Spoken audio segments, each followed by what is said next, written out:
Franklin County is looking to win their 8th consecutive district championship.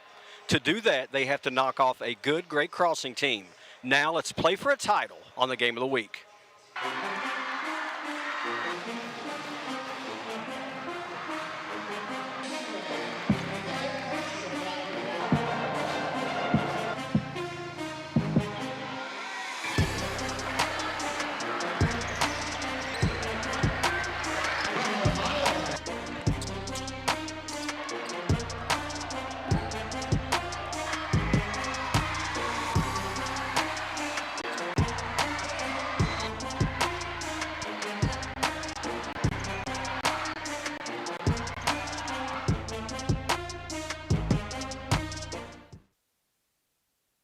The Lady Flyers are a 7-time defending district champion. As a matter of fact, they haven't lost a district game since the 2013 finals. That's 60-plus games. One of the closest games in that run, however, has been against this Great Crossing team they play tonight earlier this season. Welcome to the Game of the Week. I'm Glenn Walter. It's a championship edition. Just like every season, the Flyers' ultimate goal is to get back to the Sweet 16 and win it. Last year, they won the district and region, but fell in the first round of the state tournament. A victory tonight would be a major step to get that march back to Rupp Arena, but Great Crossing presents a great problem for them, one of the top 3 teams in the region. We'll come back to tip off the championship edition 41st District Tournament right here on the Game of the Week. Game of the Week is sponsored by David Tolles Auto Pro. David Tolles Auto Pro is open regular business hours and is dedicated to keeping you safe and back on the road with contact-free drop-off. Pickup and delivery is also available. Disinfecting nightly all areas. Following all safety precautions. Vehicle sanitizing service also available. Call 502-352-2988 or 502-352-2205. Here at David Tolles Auto Pro, we know if people are driving right now, it's only for the most important reasons. And if their car breaks down, we need to get it back on the road. At Auto Pro, we want you to rest assured that we're doing everything in our power to keep you safe. We follow all recommended COVID-related safety guidelines when handling your vehicle. Our lobby and facilities are completely clean and sanitized every night. And we have touchless credit card processing. We appreciate your trust in these difficult times, and we want to thank you for shopping local. If you have to take it to somebody, you can take it to us. David Tolles Auto Pro. Back into Lapsley Cardwell Gymnasium for the final night of the 41st District Tournament. We got started all the way back on Monday, and a lot of great basketball action. We're so glad to and feel privileged to bring it to you. We thank all of our sponsors for helping make it possible throughout the season, and of course here in the postseason, we couldn't do it without them. And we urge you to keep an eye on who those folks are and go support them. Here in just a couple of minutes, we'll go to the floor for the national anthem and a presentation of colors. The anthem will be performed tonight by Marvin Kelly. He's the student resource officer for Franklin County Schools. He's a retired master sergeant with the United States Army, and he will perform our national anthem. And of course, the color guard from Franklin County High School will present the colors. And then we'll get ready to tip off some basketball. This could be a good one. 2 of the top teams in the region playing for the district championship. So let's go to the floor.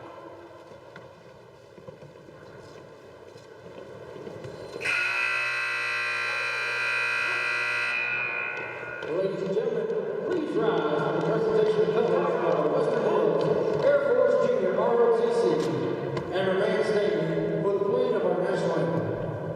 Carrying the American flag is Cadet Colonel Evan Jones.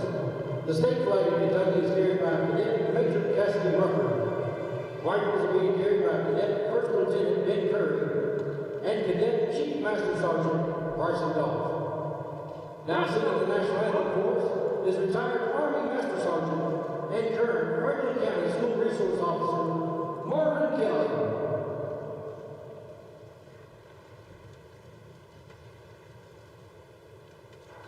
Oh, say and you see how the dawn's early light, what so proudly we hailed at the twilight's last gleaming, blue sparks skies and bright stars to the perilous fight.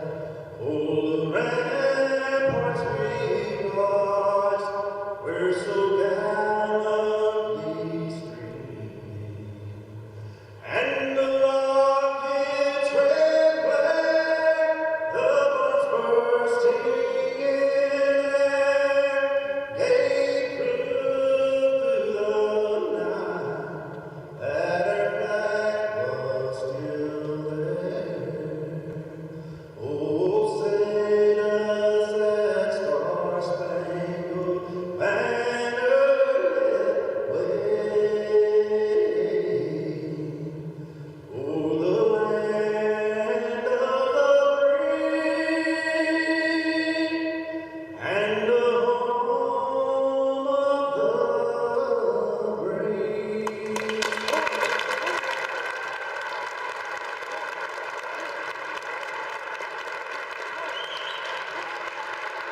outstanding job there by Marvin Keller, a student resource officer with the Franklin County Schools and the Franklin County Sheriff's Office, and retired Master Sergeant, United States Army. Thank him for that rendition, and it gets us set here for basketball action. Franklin County is the defending 11th region champs. They are, in most people's opinion, the favorite to repeat and go back to Rupp Arena. Dunbar may have something to say about it, and this Great Crossing team could have something to say about it. 11-6 on the year. Joey Thacker told me before the tournament he thought they might be the second or third best team in a region, depending on who the top 2 or 3 were, and he didn't say that he felt like they were even. Talked to a couple of officials. Mr. Devers that's around these parts also felt like they could be a team that would be maybe the opponent to Franklin County in the regional tournament. So, I mean, when you look at this contest, there's a lot on the line. Not just the district championship, not just a 60-plus game winning streak, not just 8 consecutive district titles, but to have that top seed potentially for the regional tournament where you don't have to play a district winner. Starting lineup, same as we saw the other night. Number 1, Rachel Smith, one of the juniors that plays in the backcourt. Leading scorer, number 2, Timothy Williams at 16 points per game. Didn't get a lot of playing time, but did have 12 points in the blowout victory the other night over Frankfort High. Braylon McMath, who just harassed the ball handlers from Frankfort High. She had 13 to lead the scoring, but averages almost 16 a game, but it will be a different story tonight with that pressure. Sophomore, Ava Skierman gets the start. She's sort of the defensive stopper for Great Crossing, can shoot it from the outside, but they look for her to score. And then down low, Reagan Barnett, number 32, sophomore. This young class, starting 5, only 1 senior in the lineup. They can present some problems for the Franklin County Flyers. Their bigs can spread the floor some, so we'll see who executes the best. Glenn Wilson Jr., the head coach for the 11-6 Great Crossing Warhawks. Now for your 7-time defending 41st District champion Franklin County Lady Flyers. Starting lineups about like we've seen throughout the year. Shelby Kennedy, number 4, the junior at almost 10 points per game, gets a start.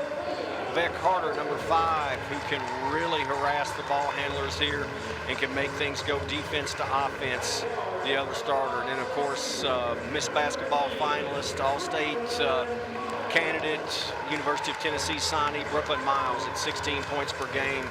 And she makes this Flyer team go on both ends of the floor.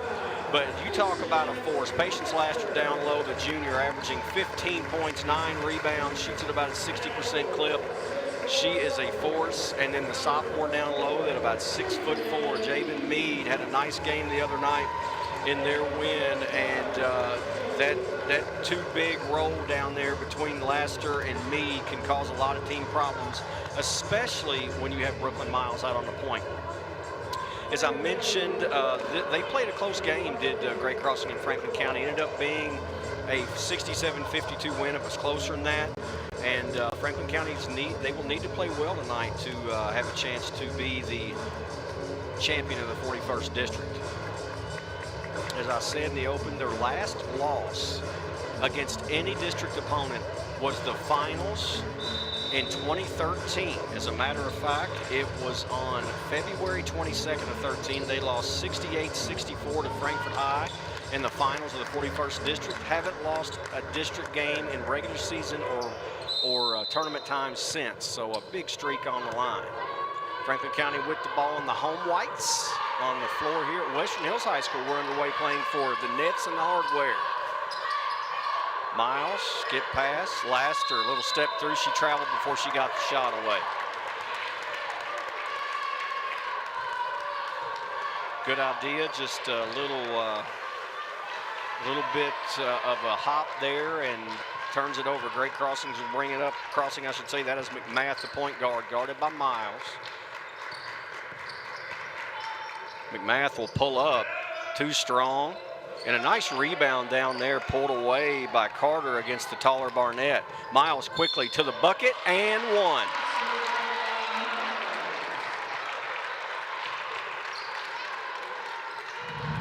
The rebound, the outlet, and right at McMath, who tried to cut her off, and Brooklyn is just too strong. McMath is a very quick and strong player in her own right, but Miles a much bigger, stronger player, and we don't say that a lot with Brooklyn. She's not the tallest player, but Shem McMath in that matchup, Brooklyn is going to win the physicality of it. Nice hedge from Meade there on the ball screen. Skierman, nice give. Barnett for 2.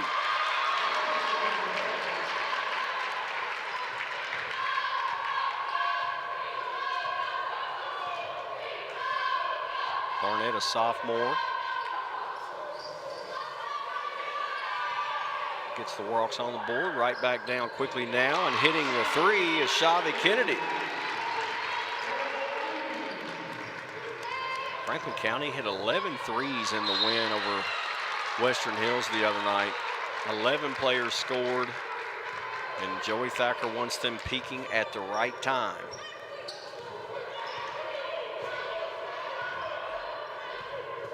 If you've been watching college basketball today with the NCAA tournament getting underway, you know that upsets are possible. Number 2 seed Ohio State upset by Oral Roberts, the 15 seed. So Franklin County understands, if not before then, that you've got to bring your A game no matter who you're playing or who you are every single day in tournament time. Barnett will turn and flip around the shoulder of Laster, and it is a 5-4 game.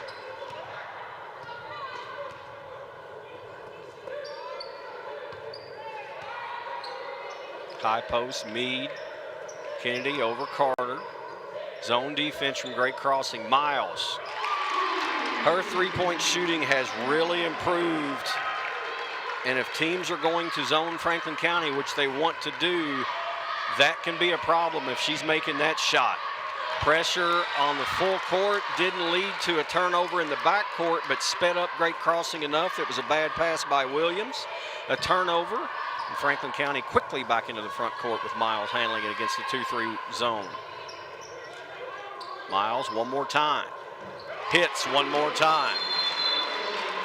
And a quick timeout from Glenn Wilson Jr. because that is not what he wants to see. Brooklyn Miles has shot it from beyond the arc twice. She's hit twice. It is an 11-4 lead. First quarter of the 41st District Tournament, Championship Edition. Hello, my name is Greg with the State Tree Service, the name you know and trust. Over the past 60 years, the State Tree Service has become a name people know and trust in Central Kentucky. From tree removal, pruning, and stump grinding to debris cleanup, we are always available with our 24/7 emergency services. A State Tree Service is licensed and insured, and our mission is to provide safe, quality tree care at a fair rate. Give us a call at 502-229-5258 or go online for a free quote. The Tennessee signee is proving why she is a finalist for Miss Basketball. Her game is defense and pressure and getting to the rim, but we talked about that improved perimeter game. She's proved it here. 2 shots from beyond the arc, 2 bombs, and speaking of one, there's Rachel Smith from the corner. Good design play out of the timeout to get a look and stop the bleeding on this run from Franklin County. Miles, that one a little short, maybe a touch of a heat check. Now pushing it quickly, McMath to Williams. Step through, Miles got a hand on it. It looked like it went off of Williams out of bounds, but they say no, it went off the hand of Miles. Take a look right here. I thought after that got right there, looked like the right hand, but the official didn't see it that way. The miss by Barnett. Up quickly after the rebound is Miles. Pass ahead, good catch in traffic by Laster. Partially blocked, and then standing on the baseline was Skierman of Great Crossing. It will be Franklin County ball. It's funny, Carter got the rebound for County and got it out quickly, pushed it on the outlet pass to Miles. They want to run. Inbound. Kennedy's shot no good, and it goes out off the foot of Williams. Will remain Franklin County ball. Nope. They're going to overturn it and say it is Great Crossing ball. And that looked to be the proper call.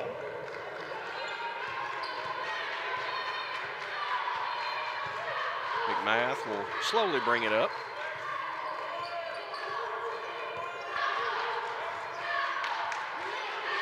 Barnett wants it down low. Meade's playing behind her. Skierman on the take. Off glass, no good. Meade to Kennedy. Now Kennedy up. And here comes Carter.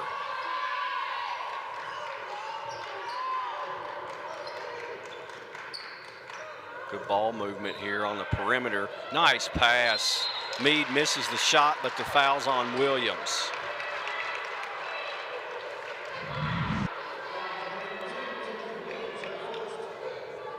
First on Williams. Javen Meade to the stripe, the sophomore low post player. Only a 42% shooter. As a team, Franklin County only shoots at 56.9%, and that is something I know that concerns Joey Thacker as they get toward tournament time. When you get in a close game, we've talked about it all week, how important those free throws are. Meade there gets the second of the pair. 5-point advantage, Franklin County 2-2, or excuse me, it's sort of a 2-1-2 full court press. Skierman. Laster with the rebound, and up comes Miles. Does not have the numbers. Laster strong to the bucket, and that's going to be a jump ball. As she tried to split Barnett and Skierman, Skierman went up and got her hands on the basketball. We mentioned that she's a defensive stopper and doing a nice job here thus far. Nearly a steal in the backcourt.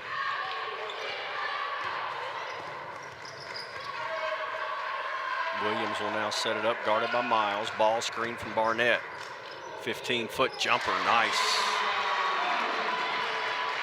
Williams' first bucket, leading scorer for the Warhawks, 16 points per game.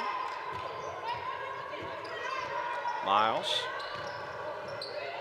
Knocked away, size causing problems there as she went into the post, and that's going to be an accidental foul on Shavy Kennedy.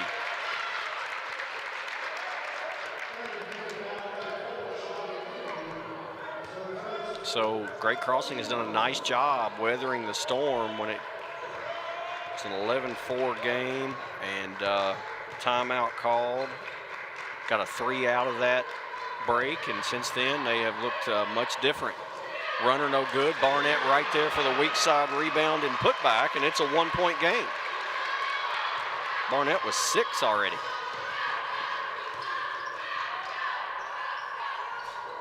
Nice ball fake from Kennedy, and then went to the ground. The fans wanted a foul, no call. Good entry pass. We'll bring it back around now. Laster, 15-footer. Too strong, the block out. Very well done there by Barnett. McMath on the push, knocked away from behind by Kennedy. Miles trying to split the defenders, and it's knocked away. That was a foot race, and Great Crossing does a nice job to avoid the opportunity to get to the rim by Brooklyn Miles.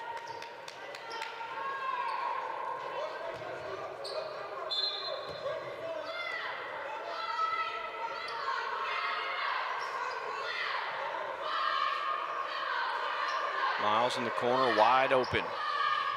Off the mark, and another great block out there from Skierman. Just a really nice job. And then the pass ahead, and couldn't handle it.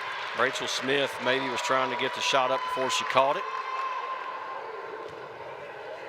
But that's textbook low post defense. Skierman and Barnett are both finding Meade and Laster and getting a body on them, keeping them off the glass. And that's what it takes against this Franklin County team. Don't give them the second chance. As Meade got a nice feed there from Miles. It's Javen's first field goal. She has 3, and the lead is 3. Skierman will take a 3. Weak side rebound controlled by Carter, and now Nevaeh will push it quickly. McMath cuts her off. That looked like a travel, no call. Pass over the top, Meade again. Miles with great touch.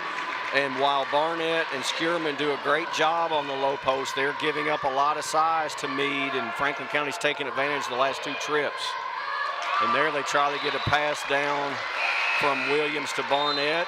Crashing down help side defense was Brooklyn Miles to nearly get the steal.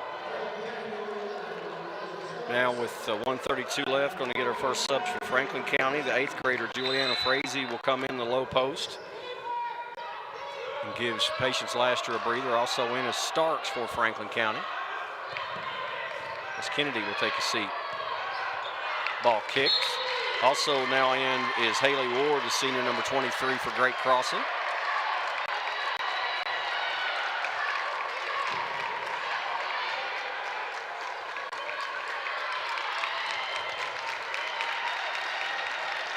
Fans getting fired up as things are getting intense here in this first quarter.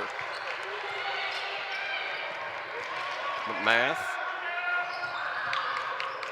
working it around. Skierman floating 15, no good. And on the rebound attempt that I think Skierman tried to follow her own shot, stepped on the line.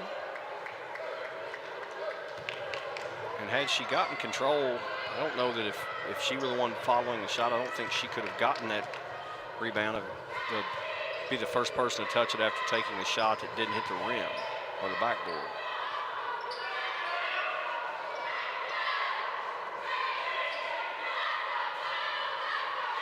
Meade. There's a lot of contact from the weak side by Barnett.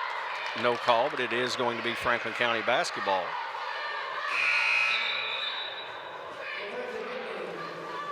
Now Laster will come back in after a quick breather. Frazee will go back to the sideline.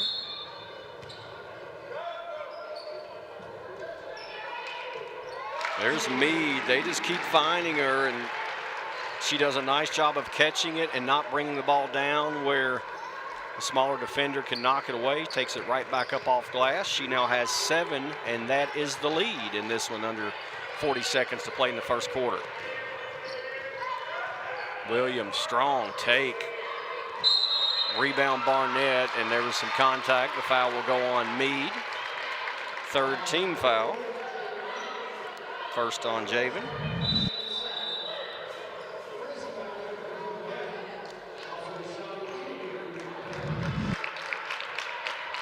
Now Meade and Carter will take a seat.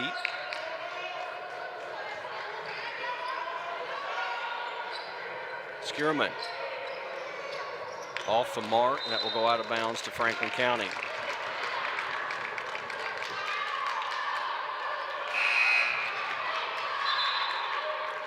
Now off the bench is 8th grader Cameron Ritterkoff for Franklin County, and she is a shooter. Had a big night, 12 points off the bench the other night, and if you get her feet set, she is deadly even as an 8th grader. Highest percentage shooter for the three-point line for Franklin County. She's the best free throw shooter from the line in limited opportunities. 6 seconds left, and then Starks turned it over.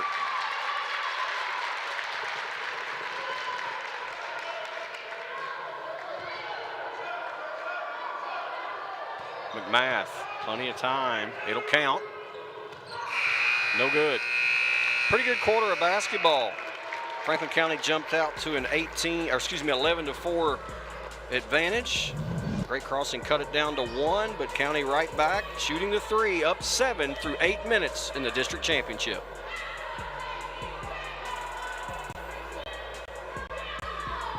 Game of the Week is brought to you by Estate Tree Service. We have a solution for all your tree care needs. Estate Tree Service provides expert tree care and preservation. Call 502-229-5258 for a free estimate. Also by Raymond James. Since 1996, Tom Curran and Raymond James have been committed to helping our community achieve their financial goals and needs. Raymond James, life well planned. Raymond James Financial Services Incorporated. Member FINRA SIPC.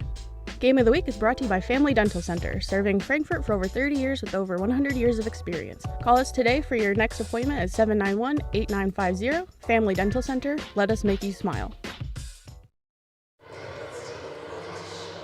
Lapsley Cardwell Gymnasium, the scene for the 2021 41st District Tournament.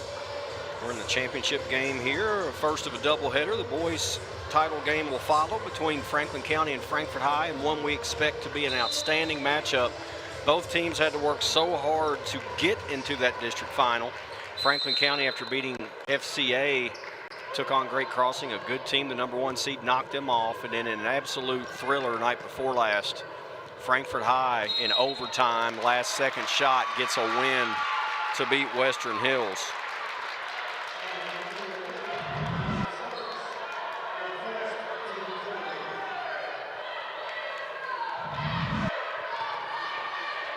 Saw the offensive foul there against Franklin County, and not what you want coming out of a timeout is to turn it over, especially after Franklin County turned it over their last possession of the first quarter. Ridderkoff guarding Williams. Williams to the paint. Gets the roll. Timothy Williams with 4. So it's Williams, Barnett, Skierman.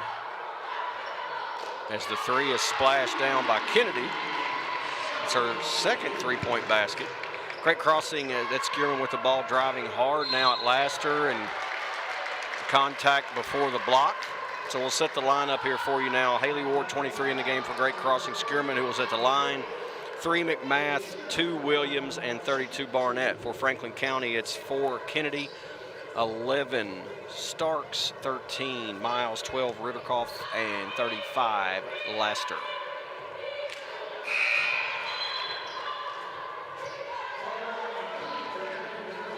Meade will come in now for Starks and Carter for Ridderkoff.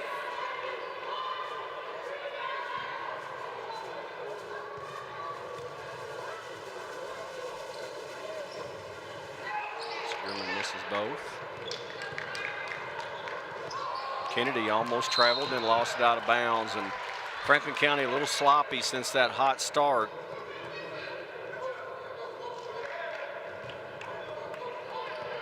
Joey Thacker is unhappy right now.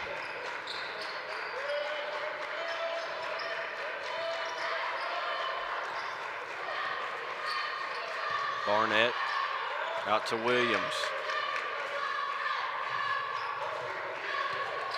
McMath working against Miles.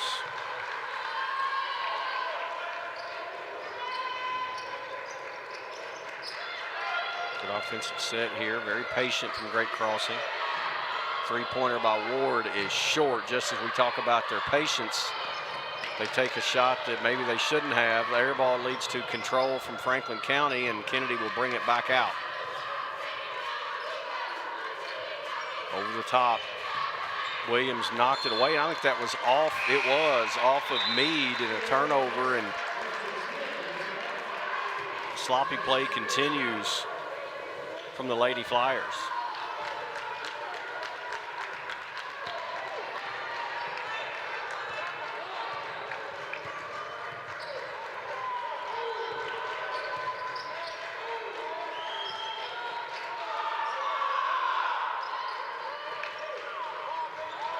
Ball knocked away, nearly stolen.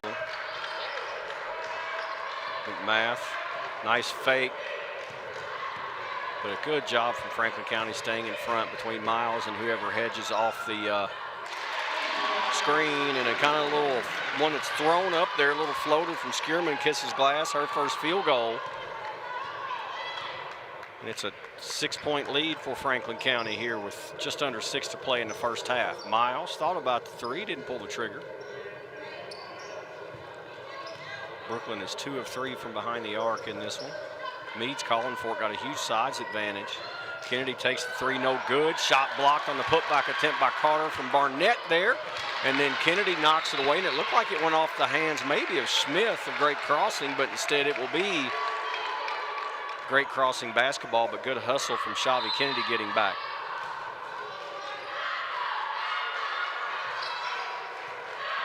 Skierman, long 3 attempt, no good.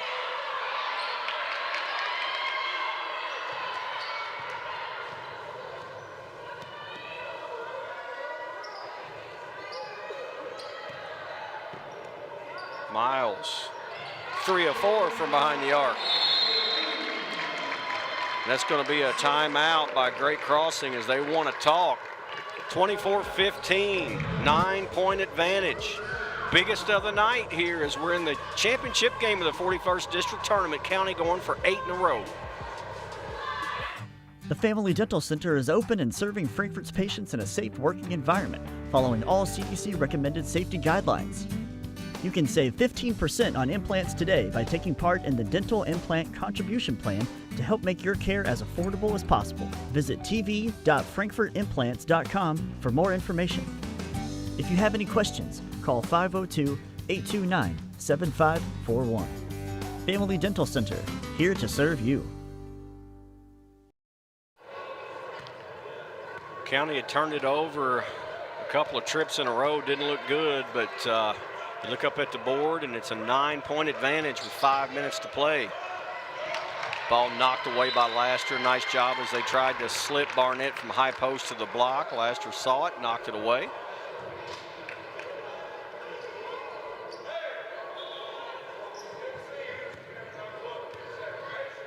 Change balls out now. You can see here as a lot of tape on the bleachers. You can see where the benches are spaced, doing everything they can here. The Western Hills staff's done a great job as a host of making it safe for both the student athletes, fans, parents, everybody alike.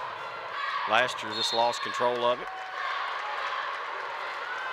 Everyone in masks and just trying to do their very best to follow the protocols. We feel very blessed to have a district tournament to bring you, whether you're watching on Cable 10, on Facebook, or YouTube. Number of people in the building. When it's over, they'll clear it out, sanitize it, and bring the fans in for the boys' championship game. But a lot of basketball between now and then as Great Crossing with the ball trailing by 9 here, 4:30 left in the first half. Barnett gets a kind rim roll there from the baseline. 8 points for Reagan Barnett. Carter, nice give to Meade. 9 for Javen Meade.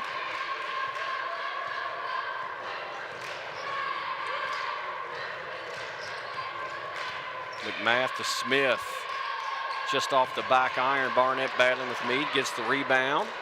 Williams, no good. Long rebound tapped around. Controlled Kennedy.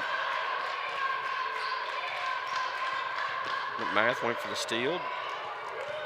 Really working hard against Miles. That's two pretty quick guards there. Basket good, and the foul. Barnett closed out to try to get a hand up on Kennedy. Kennedy knocked it down. Then the contact. 2-point basket is good. She'll go to the line. Another timeout on the floor as County threatening to run away and hide. 28-17 in this second quarter. Since our beginning, our business has been people and their financial well-being. It's evident in good times with decisions focused on the long term, and crucial when circumstances become difficult. That continued emphasis on people, our advisors, associates, clients, and communities, gives us purpose, strength, and a way forward, today and always.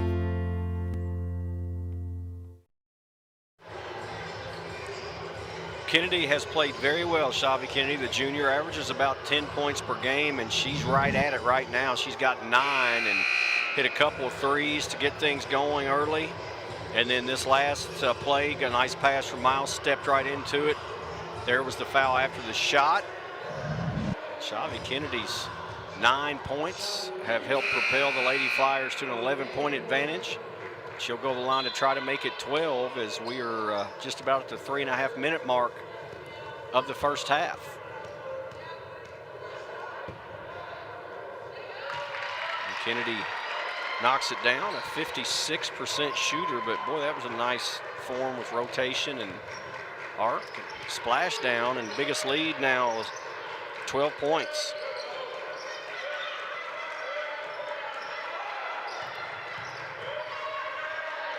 Skierman, guarded by Laster, now wants to go off the bounce. That's a travel. Oh, we're going to say a hold on Patience Laster. And I believe that is 2 on Patience. That is the second. Amelia Wells in for Franklin County, number 23. Had good minutes the other night. Smith on the inbound. That's the second time in this game they've run that play on the inbound, and both times she got a wide open shot in the corner, and both times she buried it. Wells, Meade, now Laster.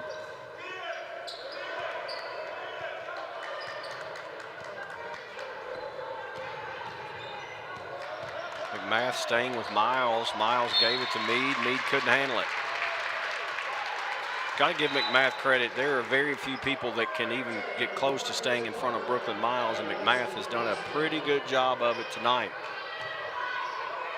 29-20 ball game, and Great Crossing wants to keep within striking distance. You know, they'd like to make this a 1 or 2 possession game before the half if possible. Williams open. No good. Skierman rebounds. And that went off of Meade out of bounds, I think.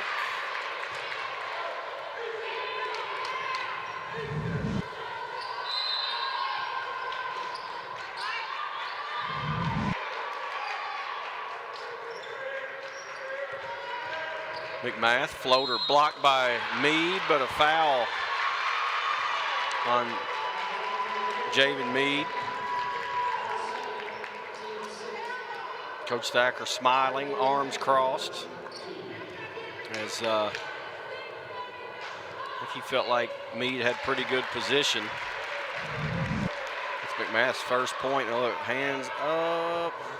Tough call, but probably going to get that call most of the time. McMath's first 2 points, and she is a 16-point per game scorer. That cuts it to 7.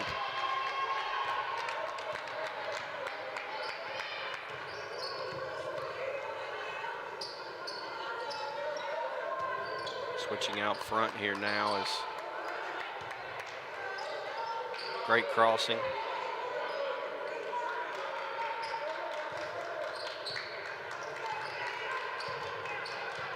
Really just trying to guard the ball with Miles in front in the low post. Everyone else trying to help where they can. Miles is holding it out.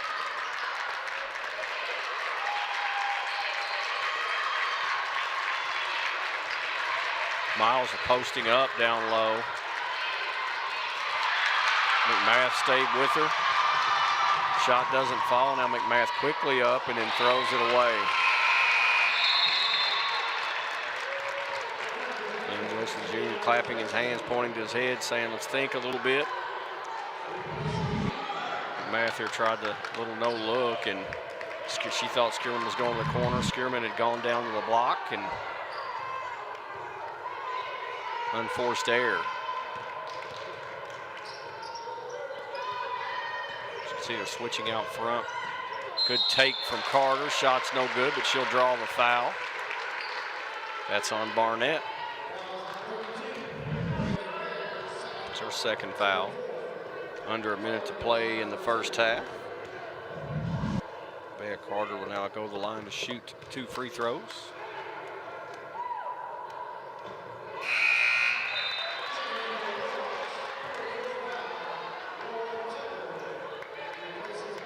Lauren Tucker into the game, had good minutes in their victory in the first round over Frankfort High. Carter's second shot finds the mark. You can see very little rotation on that. It's almost like a knuckleball up there. McMath, there's another one with very little rotation. No good. Good rebound on the weak side by Williams. And then as the putback attempt, I think Frazee will get whistled for it. Seemed to hold her ground pretty well, but Williams, pretty savvy scorer, got into the body.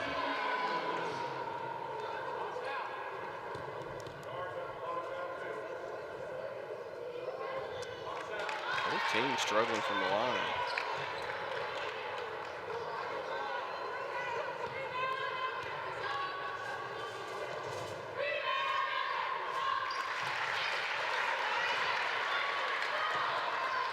Seven-point game, under 45 to play.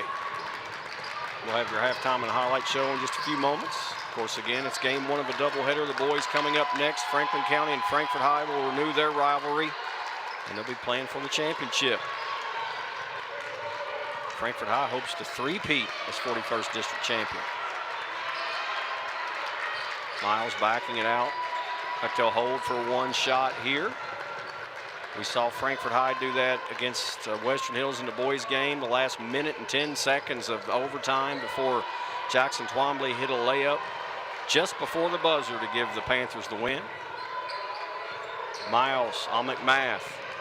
Nice give. Frazee shot in and out. Everything worked there but the finish. It's a 30-23 game. 7-point advantage. That's exactly the amount Franklin County was up to in one quarter. We'll step away, come back with the halftime and highlight show. We're in the championship game of the 41st District Tournament. The Lady Flyers and the Warhawks of Great Crossing. Game of the Week is brought to you by Whitehead Hancock. Whitehead Hancock Plumbing has been serving Frankfort families for more than 100 years. You can trust Whitehead Hancock for all of your plumbing, heating, cooling, and septic needs. Call them today at 502-227-2213 for 24-hour emergency service or visit their website at whiteheadhancock.com. The Silver Dome on the west side, home of Western Hills High School. Lapsley Cardwell Gymnasium is playing host to the 41st District Tournament. As I mentioned earlier, the staff, Don Miller and everyone has chipped in to make this a wonderful week of basketball, postseason basketball. Seeing Franklin County came out in the finals here and got after it early. Brooklyn Miles on fire. She hit 2 threes. Shelby Kenny's hit 2 threes. But Great Crossing won't go away. They're battling. Rachel Smith has knocked down 2 shots from the corner. Jaden Mead has been really good in the low post with 9 points. And it's just kind of what you expected. 2 really good teams trying to just find a way to execute. They both, had some struggles, but both have had great moments as well. And we expect this to be a really good second half. Franklin County with the 7-point lead. And we'll be back with your second half in about, 7-8 minutes or so. Don't go anywhere, and don't forget, this is just game 1 of 2 tonight. The boys follow Franklin County and Frankfort High. It's championship night on the game of the week. Don't go anywhere.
Got one half in the books. Got 16 more minutes of regulation to play in this one, and the winner will cut down the nets and be crowned the 41st District Tournament champion. Both these teams will move on to the 11th Region Tournament, but the winner gets that seed where they play a district loser, which gives you a big advantage as you go into region play, as Franklin County is well aware. At 4 of the last 7 years, I think they've been the 11th Region champion. Went to back-to-back state title games, and so badly want to get to the tournament and get just that one extra win to win the whole thing. Got the original starting 5 for both teams out there right now. It is Smith, Williams, McMath, Barnett, and Skierman, who takes the shot from the corner. No good. Gets her own rebound. Reverse layup. No good. Meade with the rebound. Miles pushing it up quickly. Nice pass ahead. Kennedy. No good. Smith had it, lost it. Kennedy up with it. And that's nearly a travel. It is a travel. And for Franklin County, it's the original starting 5 of Kennedy, Carter, Miles, Laster, and Meade.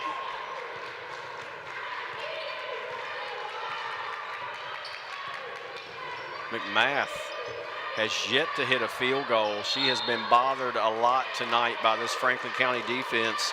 McMath, with about 2.5 minutes left in the first half, hit 2 free throws, her only 2 points. And as I said earlier, she averages 15.8 per contest. And Tiffany Williams, the leading scorer at 16.1 points per game, only 5 points in the first half.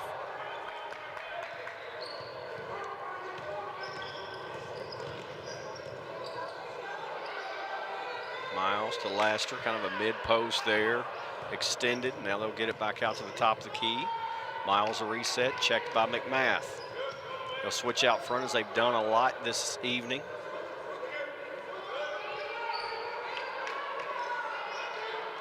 Laster had position down there on the block on Barnett. They didn't give her a look. High post ball screen. Laster looking to the bench. Now wide open behind everybody was Kennedy, who missed the shot. Rebound, Meade, bucket, and the foul.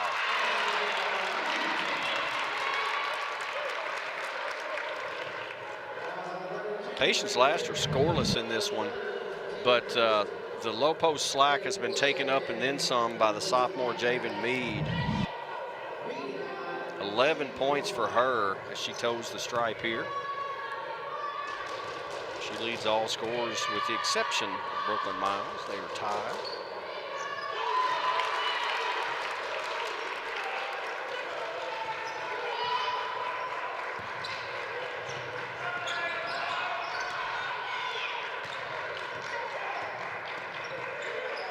Three-point attempt is up and gets a kind roll, is right into the game. Haley Ward, and promptly hits the 3. Right back down to the rim goes Miles, misses the shot but draws the foul.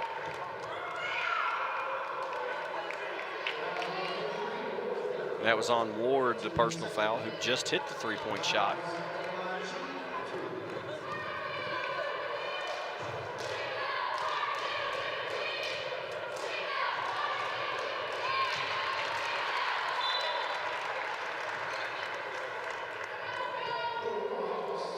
Barnett comes out of the game.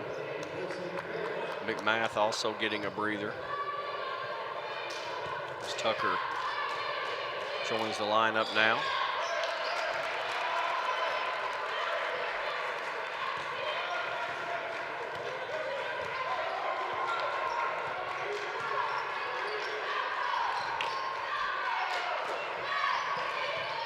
Williams.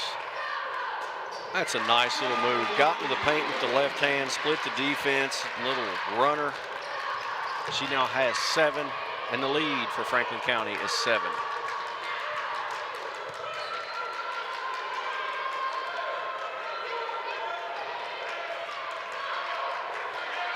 Miles directing some traffic. Gets a play call from Coach Thacker on the sideline, and now they're going to run to this side. There was Laster, they missed her. She was wide open.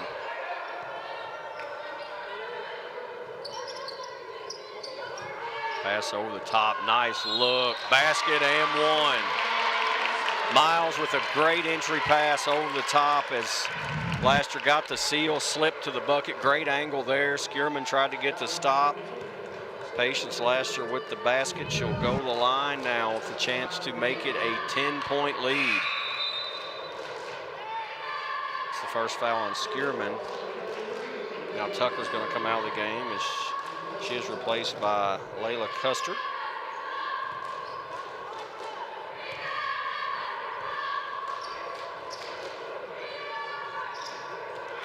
Custer promptly gets the rebound, has it knocked away. Great effort by Kennedy.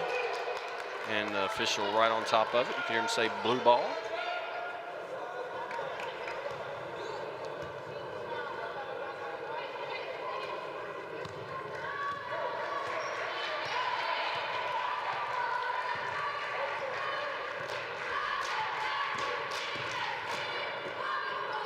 Shot wildly off the backboard, no good. Miles pass ahead. That's a good break right there as Kennedy gets the bucket, the assist to Miles, the lead's 11 and another steal. That's going to be a foul before the pass as Carter took maybe one dribble too many, but did get fouled before she could pass it. But it was a 4-on-1 break. Had Carter given it up a little more quickly, might have been an easy bucket, but at any rate, the lead matches the biggest of the night. It's, check that, it was 12 at one time, it's 11 now. Timeout, great crossing. Franklin County trying to pull away. Miles to Kennedy for two. In 1972, a young David Tolles vowed to jump the Kentucky River on his big wheel. He did not make it. We can rebuild him. We have the capability to make the world's perfect mechanic. Better, stronger, faster.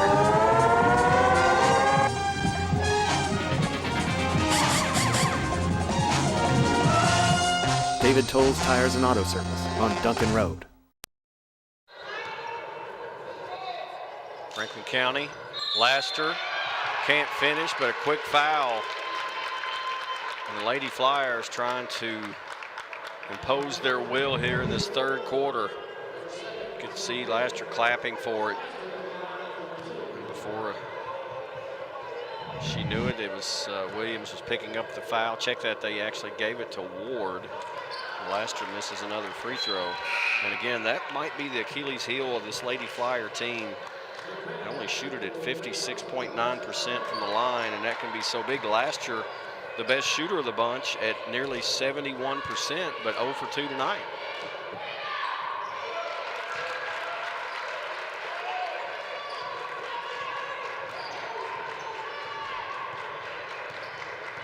"12 points matches the biggest lead of the night.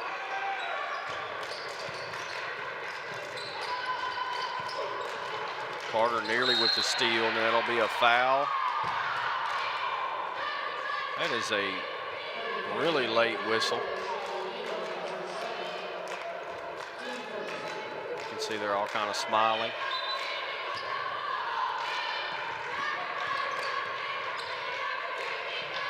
Williams, nice drive, shot good, and the foul.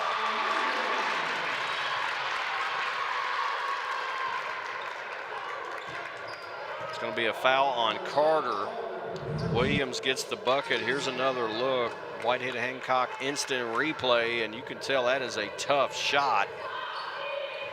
Williams completes the three-point play, and it's back down to a single-digit deficit for Great Crossing. McMath back in the game, guarding Miles.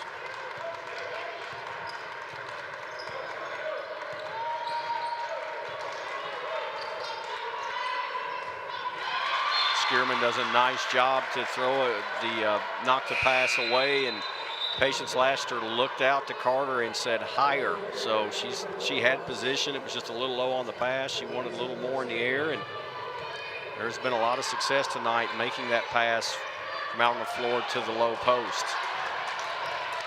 Inbound play got a look for Meade. She couldn't finish. Now a steal. Meade to Laster. Tough shot off the wrong leg due to the defender, but Patience gets it to fall.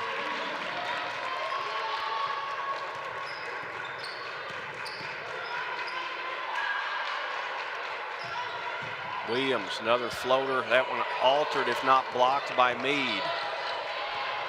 Kennedy's calling for Miles.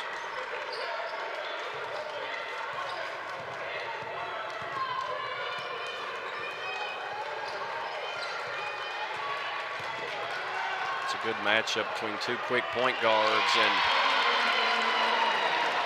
Brooklyn got the best of that matchup.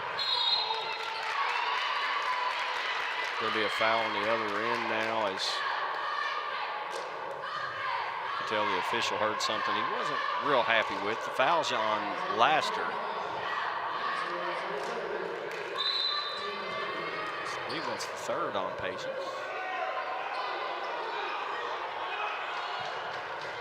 Skierman, that's a travel. She caught it and gave a thought of going up with it, and saw the 6'4" Javen Meade with an outstretched hand and realized that was not a very good option and tried to pass it, but came down before she could get rid of the ball. Emma Beam will come into the game now, her first action. She too had good minutes against Frankfort High.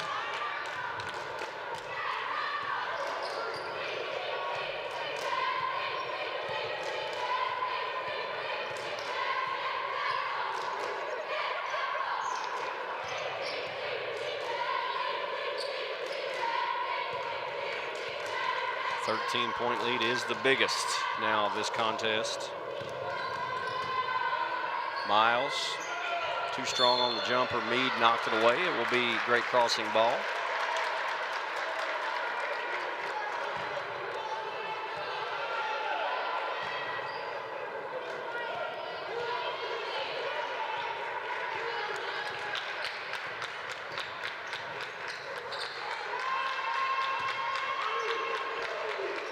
Williams got away with the push off there on Carter, no call.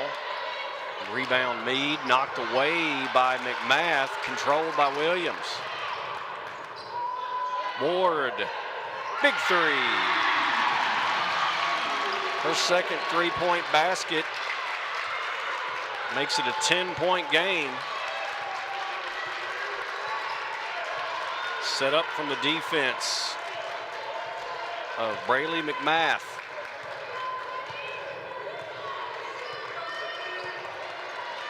Nearly a steal there. The fans want a call as they felt like Ward was fouling Miles. And that's going to be a double dribble on Carter. Joey Thacker doesn't like the way things are going with 1:36 left in the third, so he's going to take a 30-second timeout. We'll take one with them as Franklin County trying to pull away, but Great Crossing won't go anywhere despite this move from Miles. It's a 10-point game, 1:36 left in the third. Frankfort is lucky to have so many locally owned restaurants and shops for us to enjoy. They often give back to our community through sponsorships of programs and events of our local schools and civic organizations. We need them here, but right now, they need us. It is our turn to support them in their time of need. Give them a call or order online. Most are open for delivery and curbside service. Let's all do our part to show local love and keep Frankfort strong. The young lady right there had a stellar game, Braylee McMath, against Frankfort High, and she had a long breather in this one, and now she is back just trying to do everything she can defensively to contain Brooklyn Miles. It has probably made her game suffer offensively some in McMath. She only has 2 free throws. But that last steal that led to a 3 was a big one.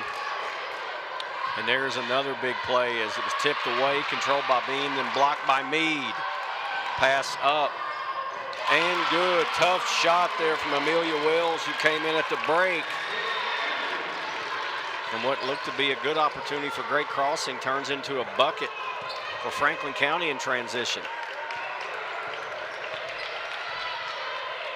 Good defense. Again, Wells just takes it away. Nice bounce pass. Carter, the reverse won't fall. Good look, though. Williams going to be fouled by Carter, who was trying to cut her off.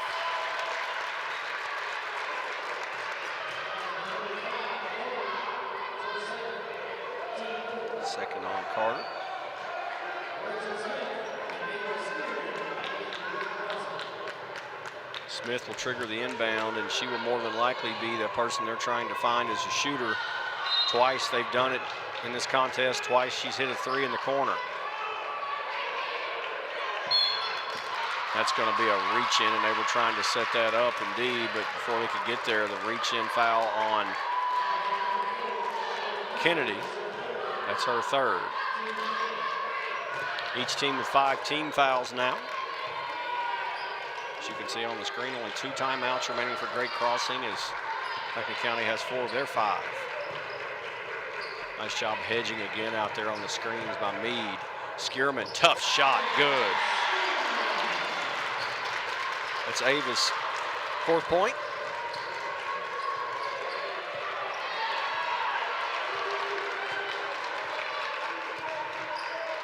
Then they switch on the ball screen out front.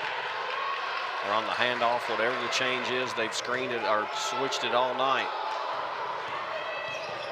Kennedy being hounded by McMath, and now Miles with 7. Pull up. No good. Meade, rebound, and the foul with 0.4 of a second left. Miles with a pretty good move to get the shot up. It looked like it was going to go down before the horn, but came off the rim, and Javen Meade, who has had an excellent night, will have the opportunity with 0.4 left to add to a 10-point advantage.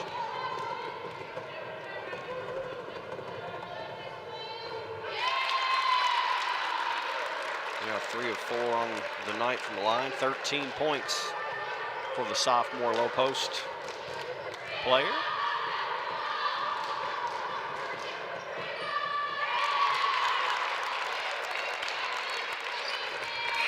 That will do it for the quarter.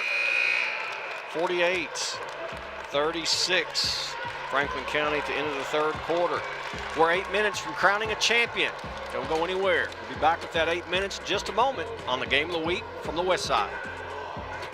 Game of the Week is brought to you by Estate Tree Service. We have a solution for all your tree care needs. Estate Tree Service provides expert tree care and preservation. Call 502-229-5258 for a free estimate. Also by Raymond James. Since 1996, Tom Curran and Raymond James have been committed to helping our community achieve their financial goals and needs. Raymond James, life well planned. Raymond James Financial Services Incorporated. Member FINRA SIPC. Game of the Week is brought to you by Family Dental Center, serving Frankfort for over 30 years with over 100 years of experience. Call us today for your next appointment at 791-8950. Family Dental Center, let us make you smile. About to start the 4th quarter of this championship game of the 41st District Tournament, and 44 in white. Javen Meade has been outstanding. Franklin County's made a concerted effort to look to her on the block, and when she hasn't gotten it on her own, she's hadn't gotten it from a teammate. She's gotten on her own, getting a rebound, the putback. Meade has 14 points, and the difference in this one is 12 right now as we'll go to the final 8 minutes with the Lady Flyers up 48-36, and they are a quarter away from becoming an 8-time defending champion. It'll be the 8th title in a row in the 41st District.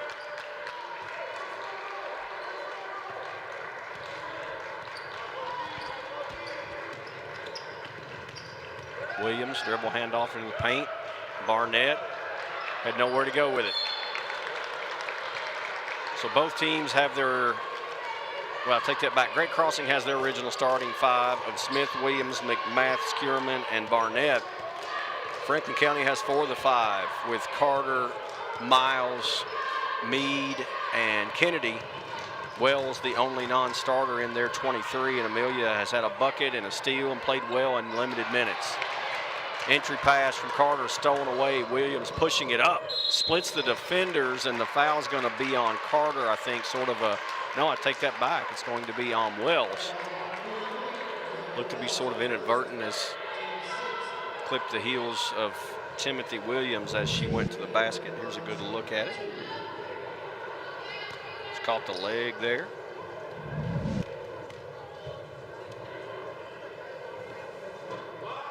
Williams missing the free throw. She has 10 points, 6 below her average.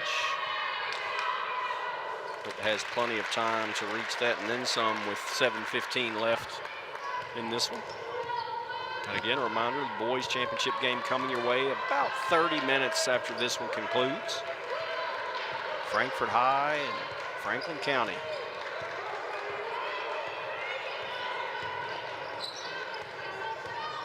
Wells, Meade, strong move. There's just nothing they can do if she catches it that deep.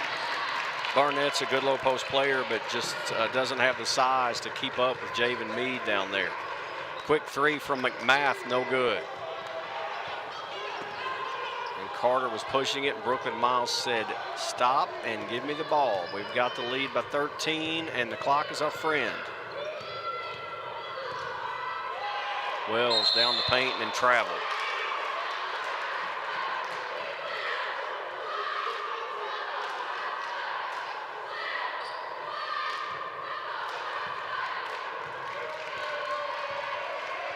Riley McMath will bring it across the half-court line, a young lady who averages almost 16 points per game. She has but 2 free throws in this one. Quick three, Smith, good, and she can stroke it. She has taken 4 shots tonight, all from behind the arc. She's made 3 of them. And boy, did Great Crossing need a bucket there. Cuts it to 10.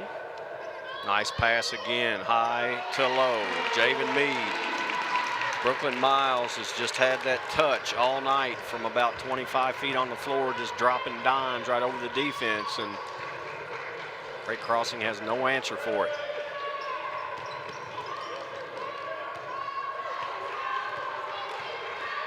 Williams cleaning off the shoes, wants to try to take it off the bounce.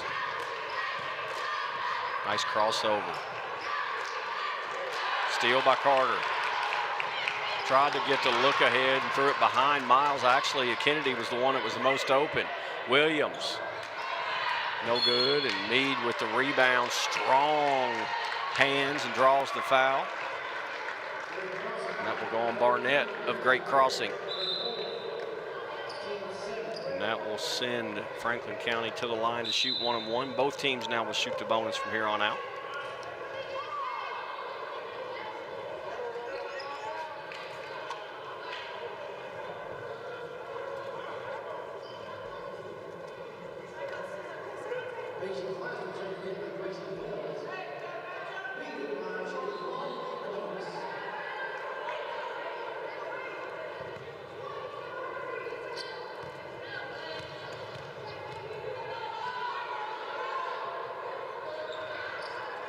No good.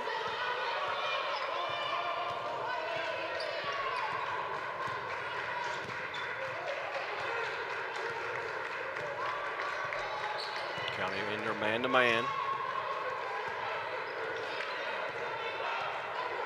Again, a good hedge out there. Math on the take, no good. Barnett rebound and foul. It's going to be on Javen Meade. It's her 3rd personal.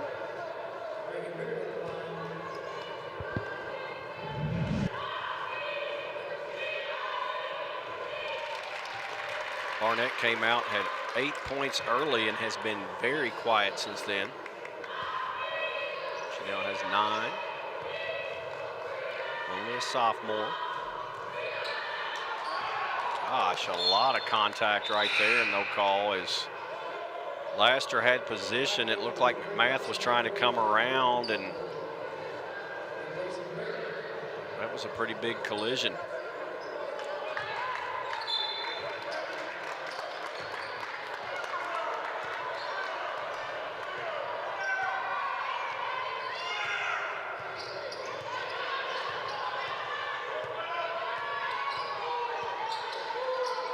Carter was intended to get the ball there, and a nice job of defending by Williams on the pass by Miles to knock it away.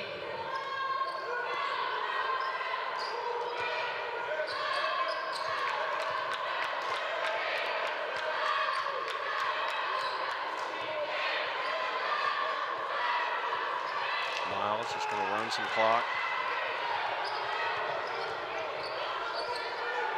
Official now starts the count. Said there was not enough space between them. McMath is doing a pretty good job of staying close to Miles.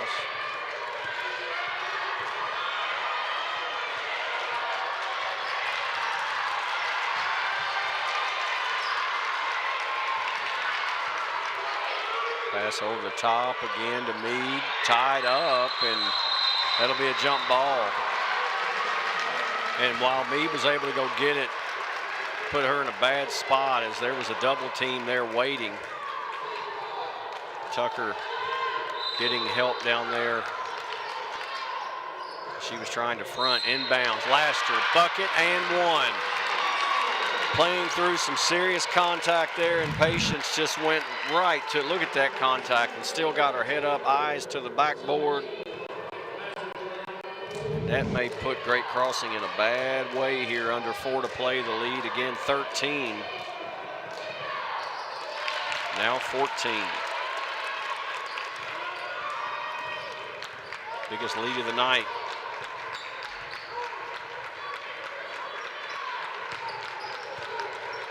Skierman hits from 3.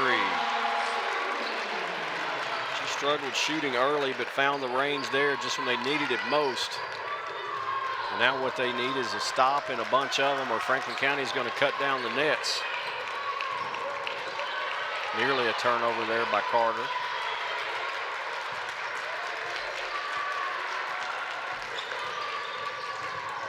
Carter to Meade. Spread the floor, draw the defense, and dish. Perfectly executed. It's going to be a foul on Brooklyn Miles in the backcourt.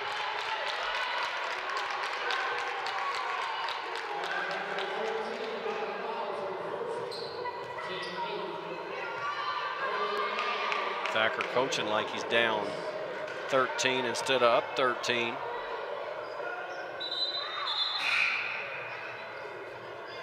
Barnett will come in for Tucker, and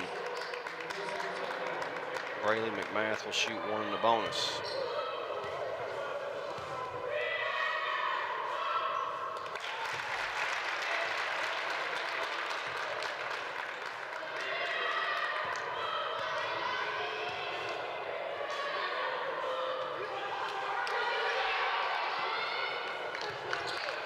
Miles says something to Lasher there, the big smile.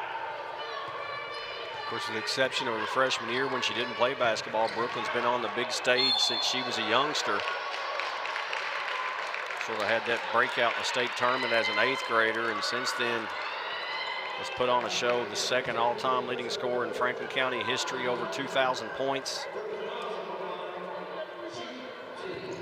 Has signed with the University of Tennessee.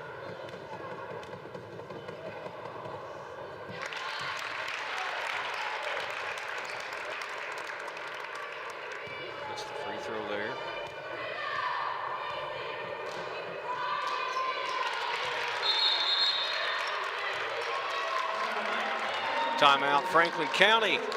Under 3 to play. They're just under 3 from cutting down nets and becoming the 41st district champion. And plays like this are done it. Spread the floor, Carter, nice give. Meade, who's been outstanding. Flyers in control.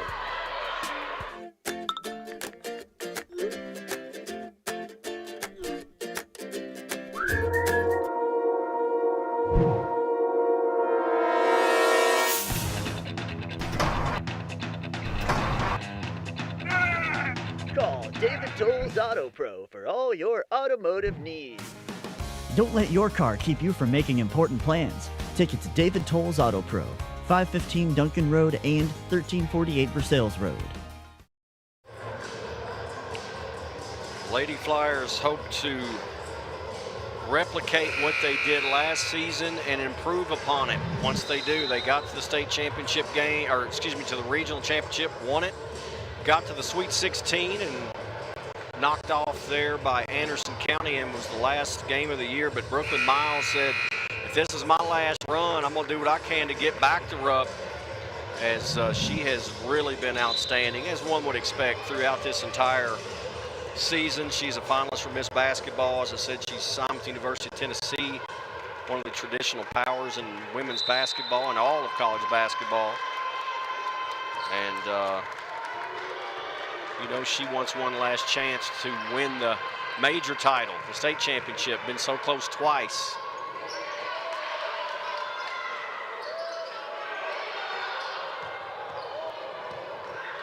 Brooklyn will bring it up.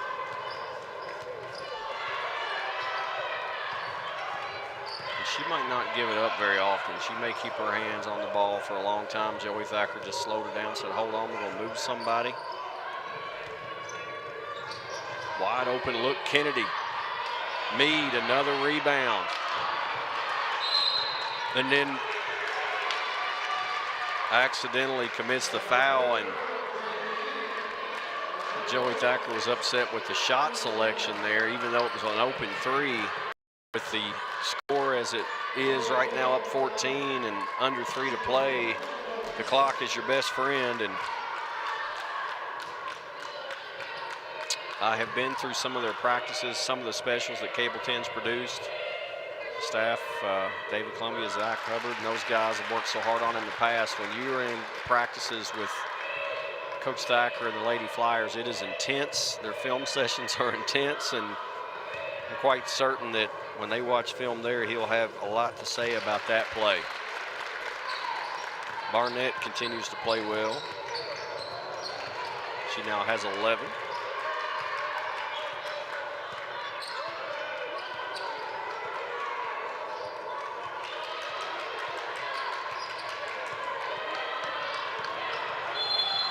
That's going to be 5 seconds as the official remained counting, and you could see that Briley McMath was almost counting with him and just made sure she didn't give Brooklyn Miles enough space to back up to break the count before it would restart.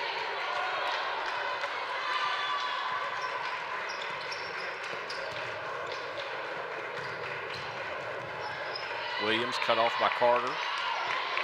Pass off the foot of Smith, back to Williams. Shot up and good. Timothy Williams is a good player. 13 for her.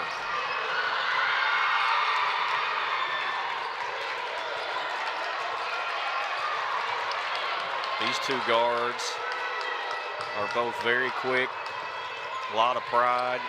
Brooklyn with the handles. McMath will pick up the foul there long before the shot.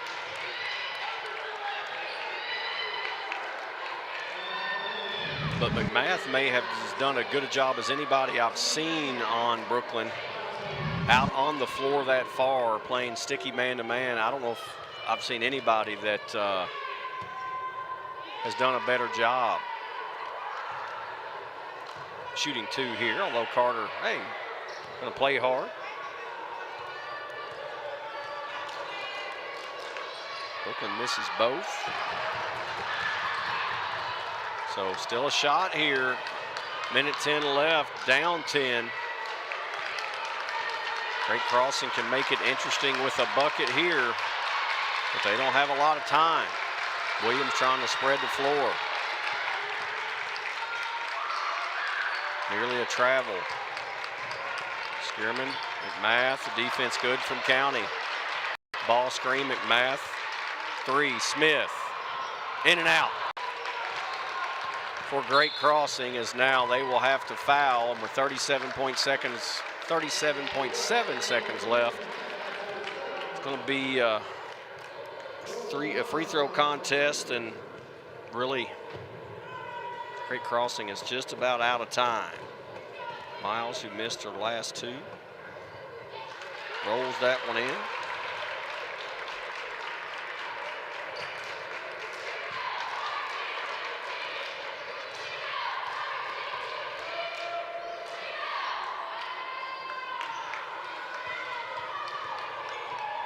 Point game. Skierman, long 3. Williams, rebound, and then fouled by Carter.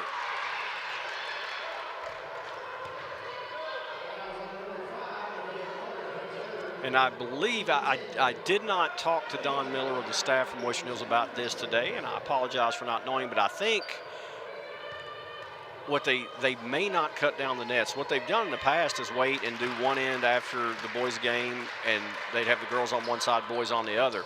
But because of COVID restrictions and the fact they have to clear the gymnasium and stuff out, I'm not sure what they'll do, if anyone will cut down nets.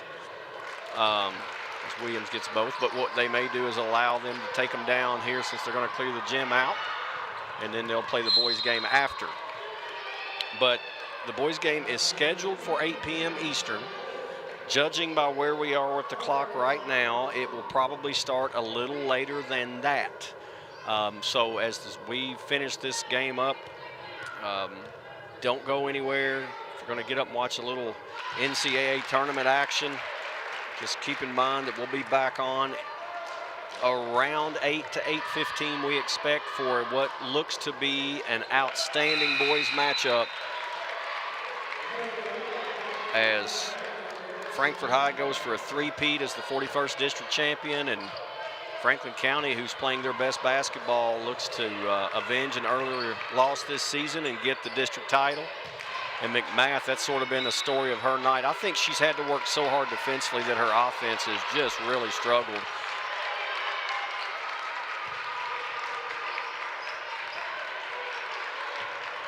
So Franklin County will dribble it out.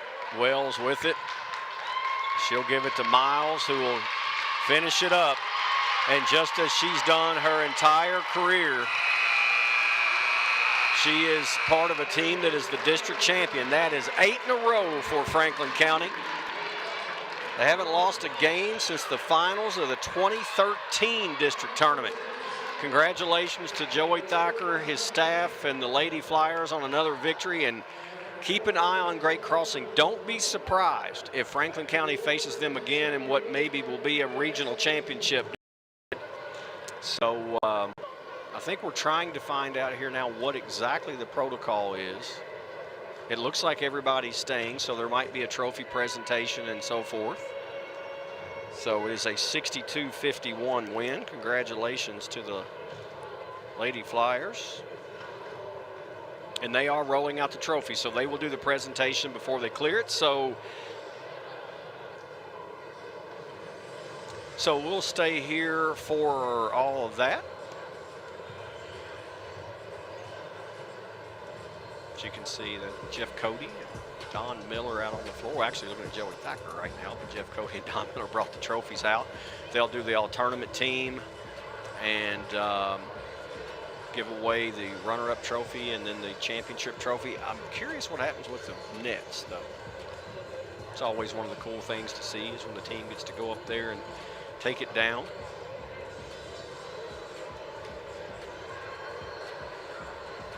It's been an outstanding week, and we expect to cap it off here in a little while with a really good game. And just a reminder, if you go back watching the boys earlier this year, we had Frankfort High and Franklin County, and Frankfort High put it on them good and ended up being a 23-point win in a game that was not that close. And Frankfort High was enjoying it. They were woofing a bit, having some fun as they should have, but Franklin County was without leading scorer Zach Cox. They were without second leading scorer and leading rebounder Philip Pfeiffer. And those guys are back and playing their best basketball as the entire team is. So this one ought to be a classic. We had two classics this week on the boys' side. The Great Crossing Franklin County game was outstanding. A 5-point win by the Flyers. And then if you tuned in on Wednesday night, the Frankfort High Western Hills game was outstanding. Western Hills was up 6 with under 2.5 to play, had the ball, and then Frankfort High turned it up. It went to overtime thanks to a 3-point shot by Zach Simonis of Western Hills. After they lost the lead by 3, he hit the shot just before regulation was over, and then in a tie game with 1:06 left, Frankfort High held the ball the entire minute to the last shot. Got it to Jackson Twombly, who hit it just before the horn. Twombly had 34 in that one to lead Frankfort High to get them the 2-point win and the opportunity to take on their longtime rival Franklin County, and that one's coming up in a bit. So I'll try to hear what they're saying here for you on the floor. It's pretty tough for me, but David Hecker will announce the all-tournament team. So hang on with me a moment.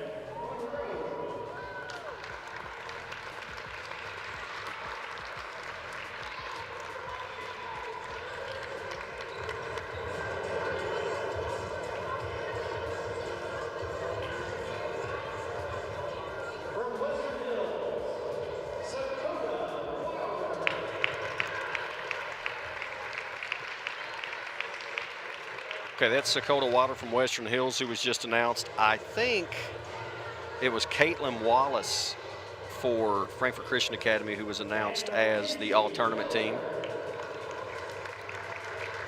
And that is Mackenzie Heller, the second member from Western Hills to make the all-tournament team. Young lady who played so hard throughout. Of course, you remember Wilder had a big three to pull them within one, led them in scoring the Western Hills as a 7th grader. Heller played extremely hard. And for Frankfort High, that is Shropshire who gets named to the all-tournament team.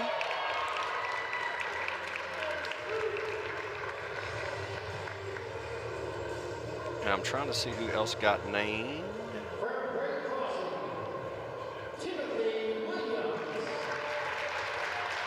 I believe it was, well, I'm sorry, I just couldn't see who it was. It might have been Alizea Payton.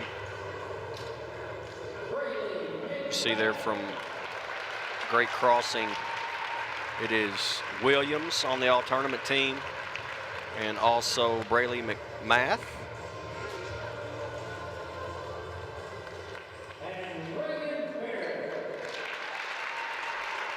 Reagan Barnett also named to the all-tournament team for Great Crossing.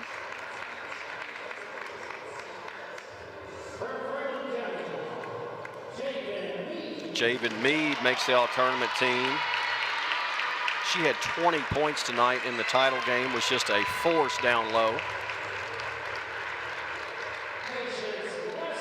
Patience Laster, who has just been an absolute beast all year on both ends of the floor. Had 8 points tonight. Shavi Kennedy also named the all-tournament team. Really a couple big shots early tonight to sort of push that lead out. She had 12 this evening. And the MVP, I think everybody knows it's going to be Brooklyn Miles, who's just been amazing throughout her entire career. And she caps off her district career with a title and the MVP of the district tournament. So they'll get a photo op with everybody as part of the all-tournament team, and then they'll give out the runner-up trophy to Great Crossing and, of course, the championship trophy to Franklin County.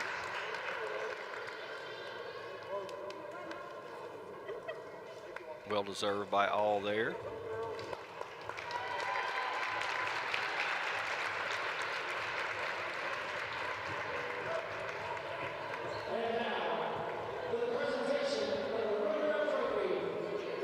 So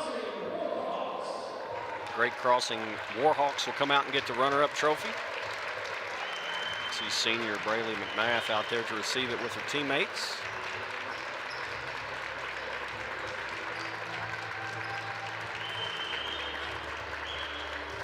And you know they're dejected. Obviously everyone knows just how good Franklin County is, but they played them hard twice this year, and I would not be surprised if they get to play again. The region's wide open. Dunbar's very good. Obviously Franklin County's good. This Great Crossing team is solid. Joey Thacker was saying both Lafayette and Madison Central are shooting the ball well, so it's wide open as always. And the Lady Flyers, for the 8th consecutive time, will be announced as the 41st district champion. And they ought to be accustomed to this part of it right now, getting to go out and get their pictures made, holding the trophy. So again, a reminder as we wrap up here, just so you understand the protocols in place and what Western Hills has done, the KHSAA and everybody to help make this possible. Once this game's over, they will clear the entire arena out, even though there's a boys game coming up next. The staff here will come by and sanitize the seats, do everything they can. The gym will be emptied, and then the teams will be allowed to come in that are participating, the boys, Frankfort High, Franklin County, start getting ready to tape and so forth. And then the fans will come back in and they'll put 20 minutes on the clock, and then we'll do the lineups and get going. So going to guess somewhere in the ballpark of 8:15. So don't go anywhere. Tune in about 8 o'clock to see where we are. But about 8:15, I think you can expect to find out. We're close to tip-off. It'll be Franklin County and Frankfort High for the boys' title. Congratulations to the Lady Flyers. They do it again, ×8. We'll be back with your boys action in just a bit. Thanks for watching the 41st District Girls Championship. It's been a good week. We'll see you in a bit.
Frankfort High wants a three-peat. Franklin County wants the title. Two great rivals playing for a championship. Now on the Game of the Week.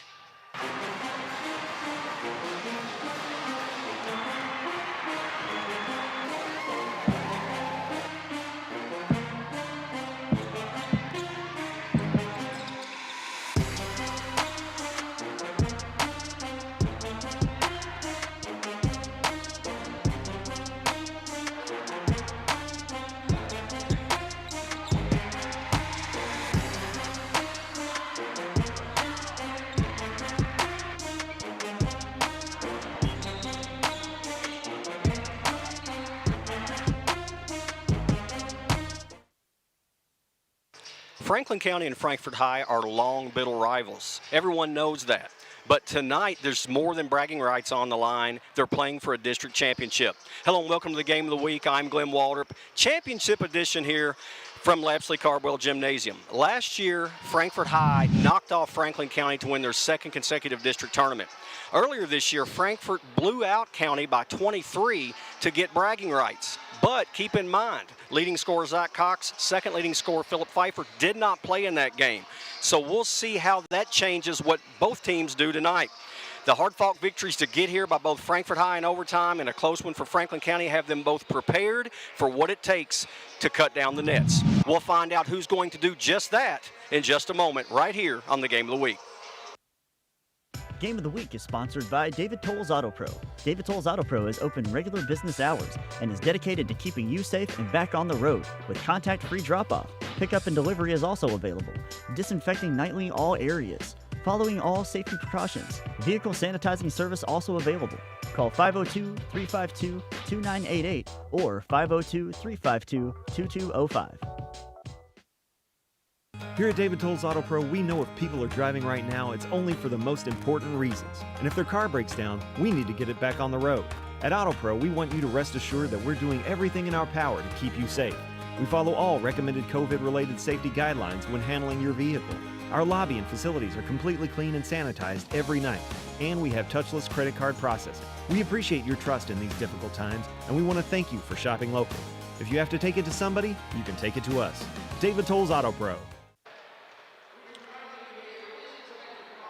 Just about set for the final game of the year, basketball-wise, on the Game of the Week, as we wouldn't have it any other way. You've got the boys' championship game, two teams that earned hard-fought victories to get there, I should say.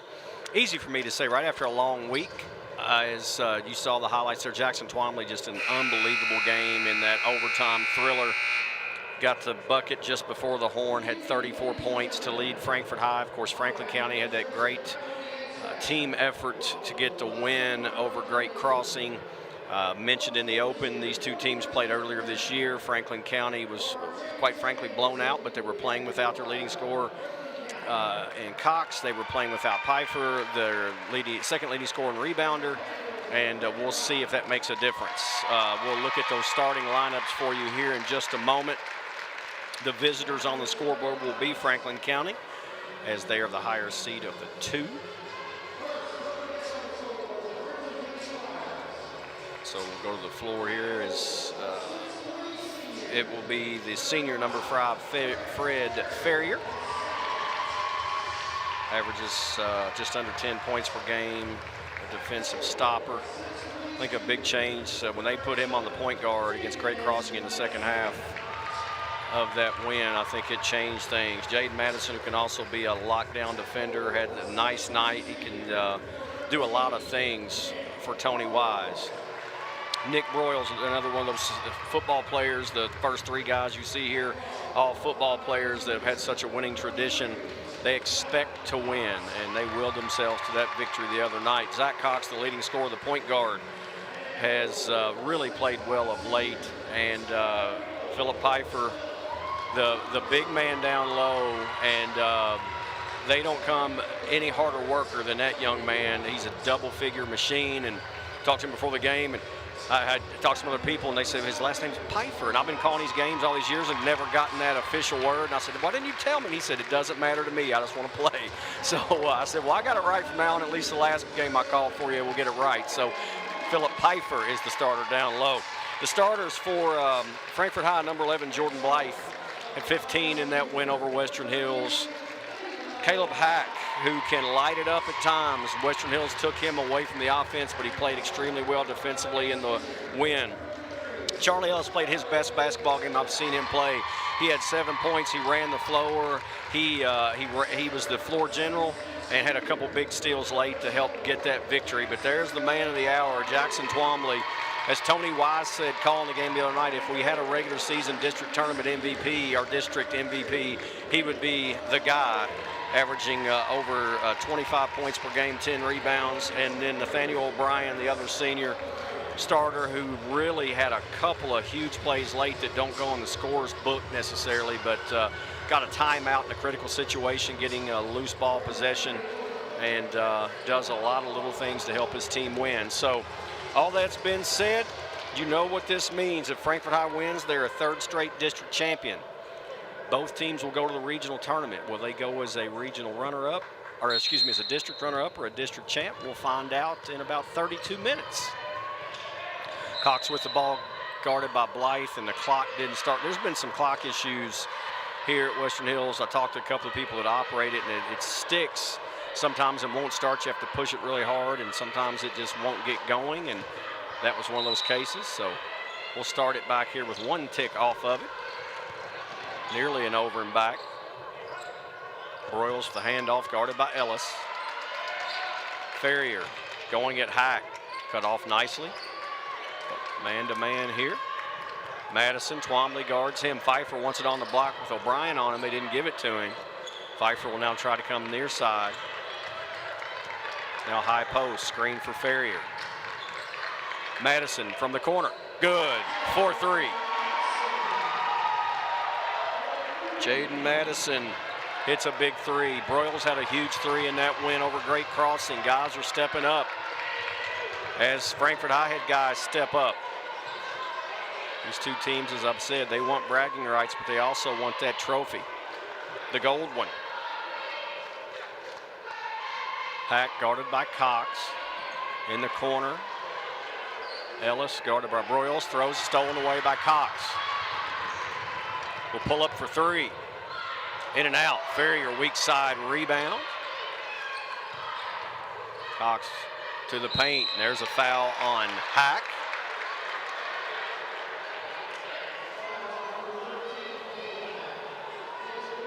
It's the first on Caleb, the junior.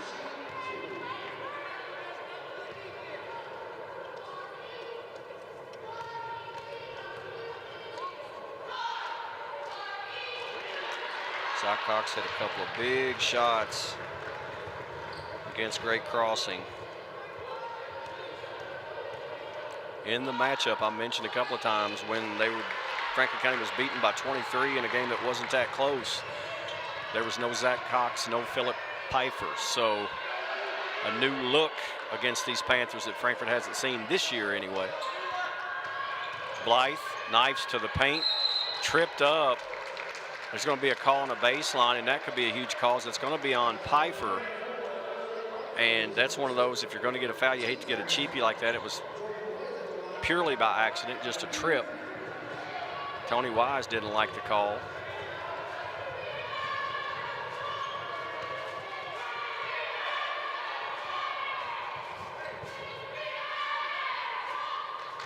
Free throw rims out for Jordan Blythe.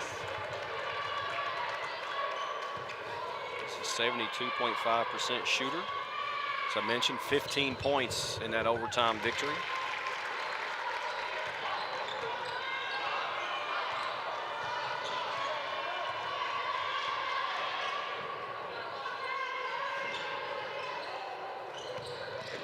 Cox step back, good defense. Blythe got a piece, but it goes into Pfeiffer, who misses. Twombly with the rebound. Hack. Blythe, Twombly, off the mark.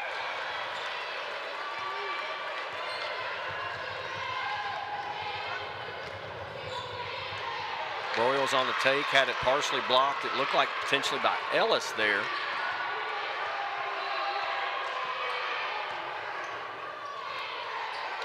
Ball on the floor, ripped out of there. Madison nearly traveled. Pfeiffer down the paint, strong move. Can't finish, but that will be a foul. Pfeiffer will go to the line now to shoot 2 free throws. There's the reach in on Blythe. I believe that was Blythe that had to reach in. If that's the case, that's 2 on him. Check that. It was Hack earlier. That's the first on Blythe. My apologies. Pfeiffer misses the free throw.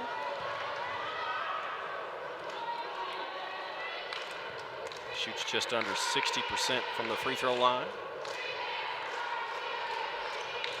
I think there's some jitters early on with both teams here, and of course playing with so much on the line.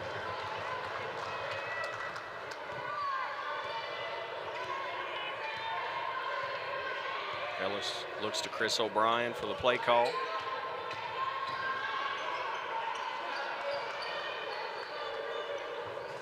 A little zone look here from County matching up. Ferrier and Cox out front. Pfeiffer in the middle. Madison and Broyles on the wings. Hack for 3. No good. Weak side rebound controlled by Broyles. And Nick pushes it up past to Ferrier. Said that a couple of times.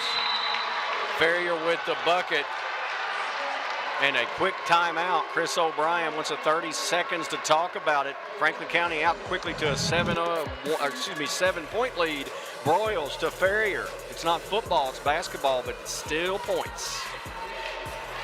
Hello, my name is Greg with the State Tree Service, the name you know and trust.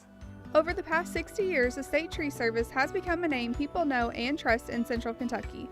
From tree removal, pruning, and stump grinding to debris cleanup, we are always available with our 24/7 emergency services. Estate Tree Service is licensed and insured, and our mission is to provide safe, quality tree care at a fair rate. Give us a call at 502-229-5258 or go online for a free quote. Chris O'Brien did not like what he saw. Got a quick timeout. Let's see how Frankfort High adjusts facing the zone. Hack baseline. Blythe. That's a pretty good set that O'Brien dialed up. Jordan Blythe hits the field goal. And just like that, it's a 4-point game. Coaches love to have that opportunity to design a play after a timeout and see it executed, and Frankfort High did just that. Broyles down low, Pfeiffer. No good. Blythe 1-on-2. Pull up.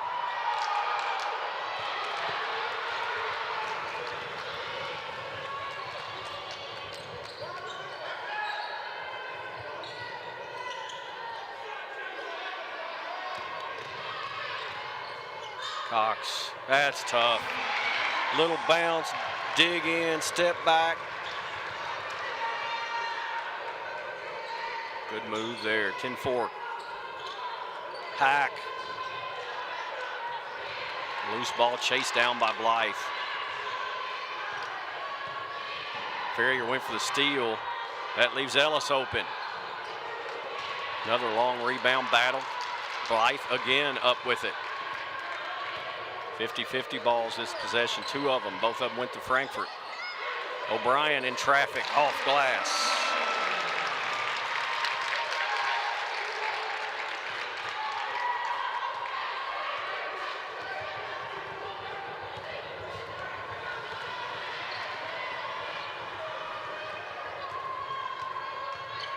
Ferrier, Madison. Maybe trying to set up an alley-oop there. Pfeiffer's pass down and had to be chased down by Ferrier. Madison pull up. Good box out there from the white jerseys of the Frankfort Panthers. All white jerseys around that. Blythe with the take. Now Tony Wise wants a timeout. Both coaches trying to keep momentum on their side. Uncle Mo has shifted to the team from downtown. The Panthers making a move. Blythe to the rim. The Family Dental Center is open and serving Frankfort's patients in a safe working environment, following all CDC recommended safety guidelines. You can save 15% on implants today by taking part in the Dental Implant Contribution Plan to help make your care as affordable as possible. Visit tv.frankfortimplants.com for more information. If you have any questions, call 502-829-7541. Family Dental Center, here to serve you. Jackson Twombly, after scoring 34 in the first round win, or the first game win over Western Hills in overtime, has yet to scratch the scoring column, and we've played 5 minutes in this one. Madison needs some help, gives it to Broyles. Good sticky man-to-man from Frankfort High. Broyles, give down low, Pfeiffer, step through, misses it close range. Ferrier with it, back one more time. Pfeiffer scores this time.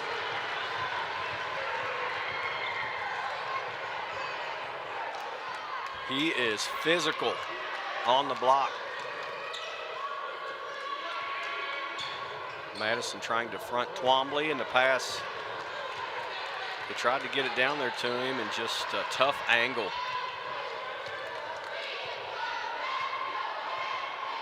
Cox directing some traffic. Broyles.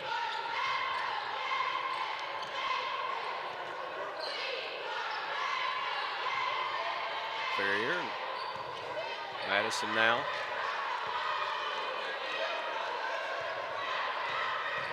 Broyles kick out. Ferrier for three. No good. Broyles rebound. Give down Madison. Unselfish play. Broyles gets the assist. Madison the bucket. 14-6 County. Blythe hits another. Blythe now with 2 threes, 9 points in this one already, and he's sort of single-handedly keeping the Panthers in it. Cox step back, they went under the screen, but he shoots an air ball.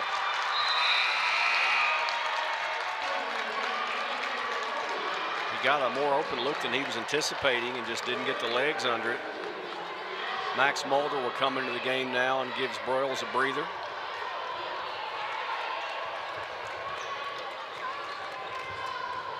Reese Walker into the game for Frankfort High, giving O'Brien a break. Sorry, Elijah Walker, I apologize. Shots missed, rebound there. Madison, nice give, Ferrier, and one.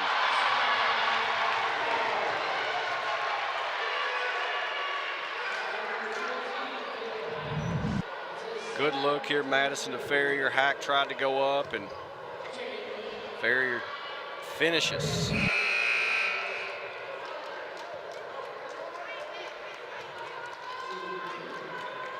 Hammond into the game now for the Panthers. Ellis will take a seat.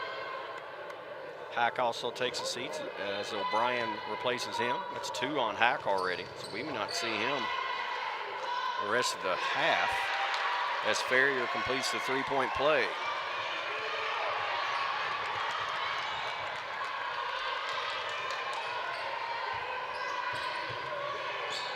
Atkinson in the game, hounding Hammond. Now on Hack. And that's a travel on Hack.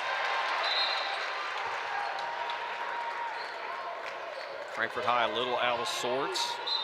Chris O'Brien said he thought his team was a little out of sorts early in the game against Western Hills, but got back into it. Their pressure defense helped lead the way as Twombly carried the offense. The defense turned over Western Hills in critical situations. Corner, Mulder. No good, Twombly with the rebound.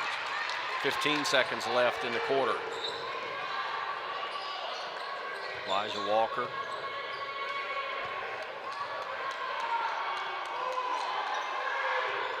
Blythe's gonna have to pull up. It'll count. Too strong. 17-11. Franklin County through one quarter. Got a good one going. Jaden Madison playing extremely well. Teams hitting threes right and left. Blythe's hit a couple. Franklin County's got the one. We've got us a dandy playing for a title in the 41st District Tournament. Game of the Week is brought to you by Estate Tree Service. We have a solution for all your tree care needs. Estate Tree Service provides expert tree care and preservation. Call 502-229-5258 for a free estimate. Also by Raymond James. Since 1996, Tom Curran and Raymond James have been committed to helping our community achieve their financial goals and needs. Raymond James, life well planned. Raymond James Financial Services Incorporated. Member FINRA SIPC. Game of the Week is brought to you by Family Dental Center, serving Frankfort for over 30 years with over 100 years of experience. Call us today for your next appointment at 791-8950. Family Dental Center, let us make you smile. What do you do after you win 8 straight district championships? Well, you go get some pizza and you come and try to cheer on the boys team to see if they can get a district championship. Lady Flyers trying to get Tony Wise's guys a little support, see if they can knock off Frankfort High to keep them from getting a three-peat.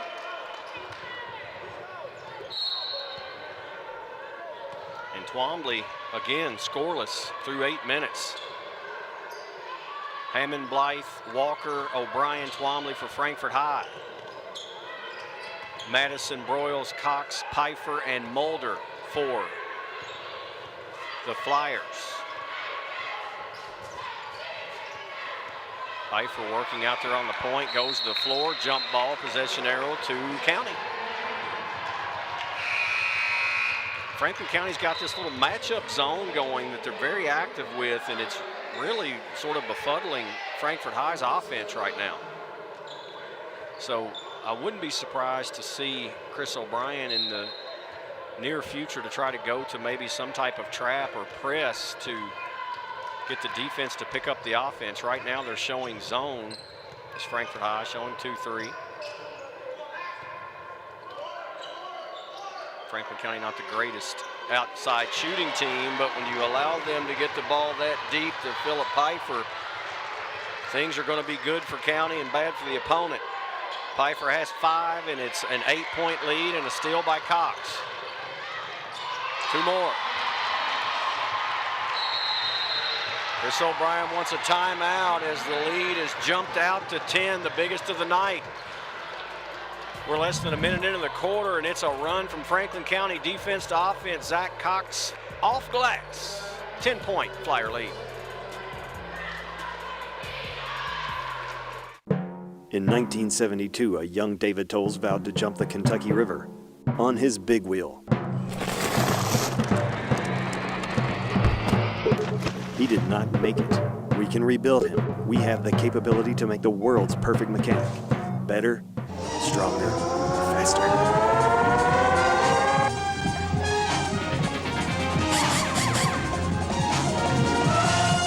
David Tolles Tires and Auto Service on Duncan Road.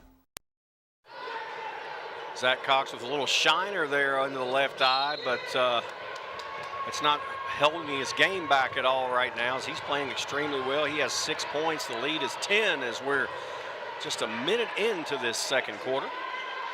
Championship edition of the Game of the Week. Trying to get it to Twombly down low, and there were 3 guys around him. Pfeiffer tapped it up in the air. Madison tried to save it. But Twombly not only hasn't scored, he's barely gotten a touch in a scoring situation.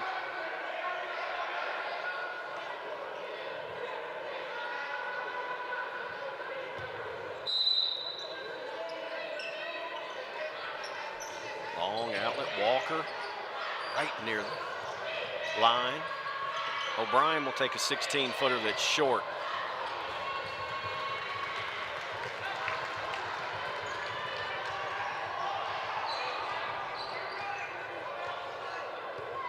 Still in the 2-3 zone, trying to extend out to almost man Cox there at the top. Pfeiffer down low. That's going to be a travel. He went up with it. Twombly went with him, and Pfeiffer wanted to come down. They just don't let you do that.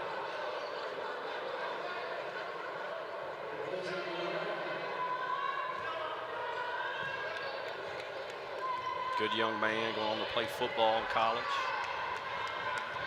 Has been a force, only a 2-year player of football, and just dominated there, and he's become dominant here on the hardwood as well.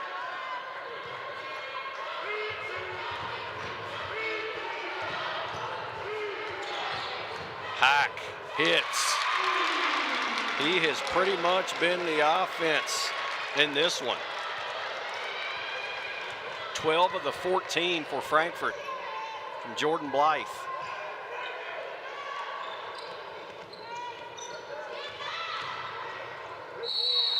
That's going to be a foul on Charlie Ellis.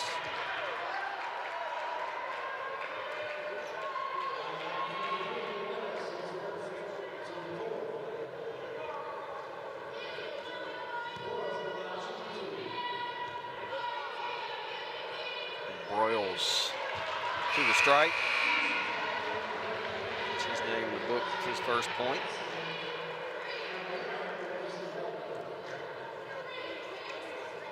O'Brien comes back in to replace Walker.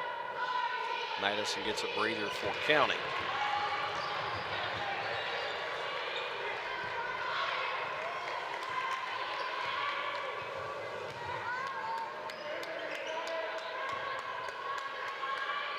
Ball deflected out of bounds.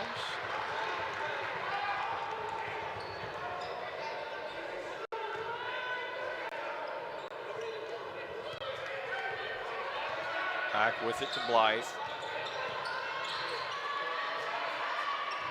Entry pass Twombly, knocked away. Blythe will shoot. That one's off the mark. O'Brien kept it alive, but it will be flyer ball.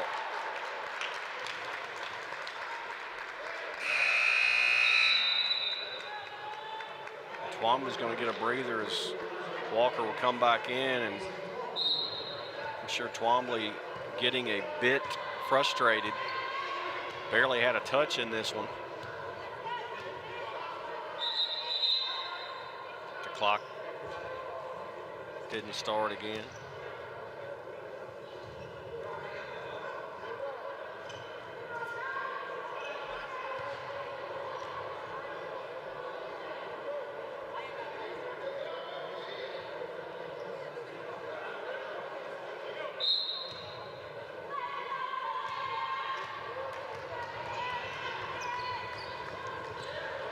Frankfort High extending the zone. That went right through the hands to Broyles, to Pfeiffer, who draws the foul on Ellis. And that's 2 on Charlie Ellis. So now you've got Caleb Hack with 2, Charlie Ellis with 2, and 5 minutes left in the half.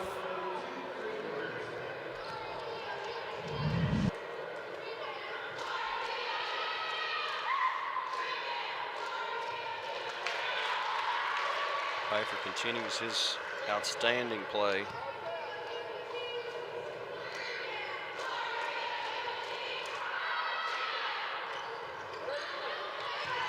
That's a good box out when the ball hits the floor. Coaches in those old drills used to want that to happen, and they love that. Good fundamental basketball by the Panthers on the block out. Entry pass O'Brien. Good looking turnaround with the hook, but it just rolls off. The lead is 10. That matches twice tonight. It's been 10. Cox tried to make it 13, and instead it was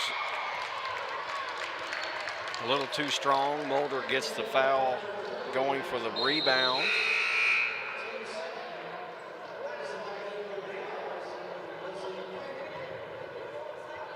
Frankfort High trying to figure it out here.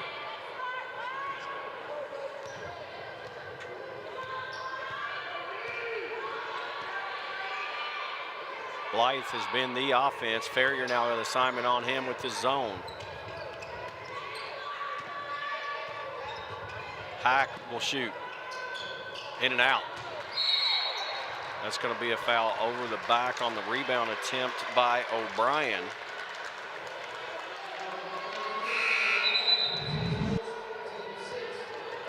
That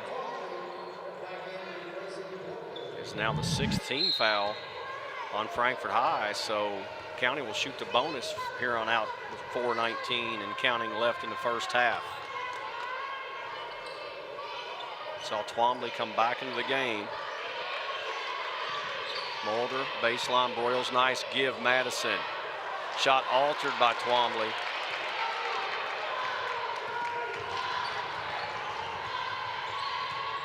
Twombly's first look and scores. He's been patient. I'll give him credit, because a guy that scores as much as he does, you go over 12 minutes of game action without a point, it can get you frustrated, but he stayed with it, went strong to the bucket, and let's see if that changes the fortune of the Panthers. Cox down the paint, scoop shot, no good. Went right at Twombly. Madison had it knocked away, back to Cox. Tough shot from the baseline, that one was forced. Ellis pushing it up and then throws a bounce pass off the foot of Blythe, out of bounds to Franklin County.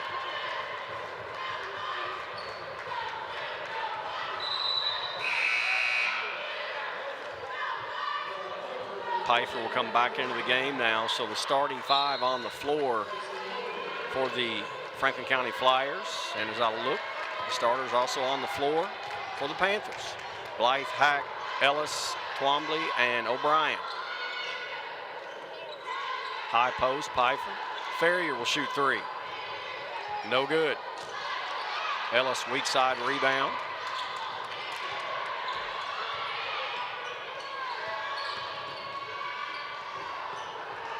Twombly. Blythe, that was strong. You can see that was too strong when he let it go. He tried to chase it down. Broyles all the way to the rim. And that's going to be a charge. He had Ferrier on the left wing if he wanted to give it up. Instead, took it right at Ellis, and Ellis held his ground, drew the charge. Another look at it. That's an easy call there.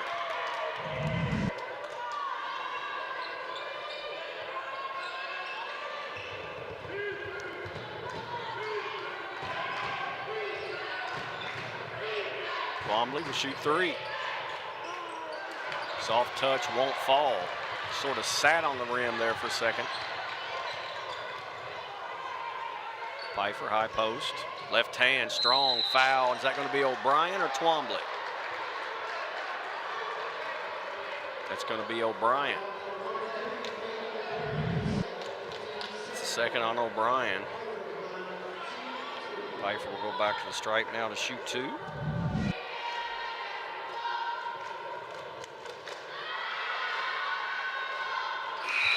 Too strong. The lead has been 10 about 3 different times in this one, but County has cooled off in the last few possessions. It is at a 2:13 point of this first half.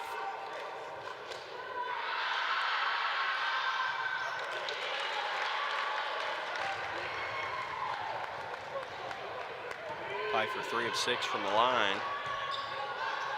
Has 7 points to lead the Flyers. Blythe has 12 to lead the Panthers.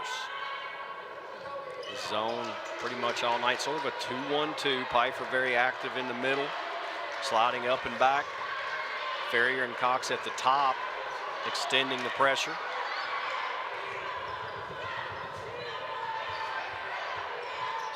Walker, Ellis nearly traveled.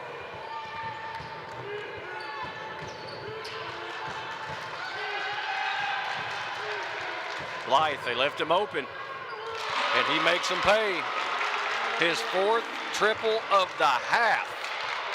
Cuts the deficit to 6 for the Panthers.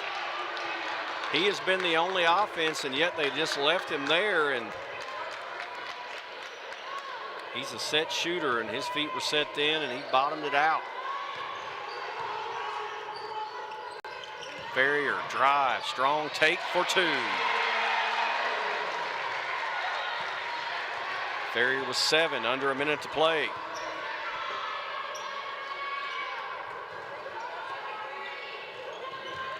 Hack, baseline, nice give. Twombly knocked away, bodies everywhere, no call, pass ahead. Ferrier, 2 more. Back out to a 10-point game. Blythe in the paint, gathered himself, no good. Outlet pass, Ferrier, and he's fouled. That foul, I believe, is on Ellis, and that will be 3 on the point guard. So a little bit of foul trouble now for the Panthers late in the half. Ferrier can go to the line to make it the largest lead of the night.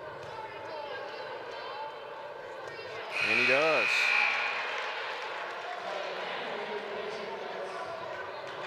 Hammond back in to replace Ellis for the final 22 seconds.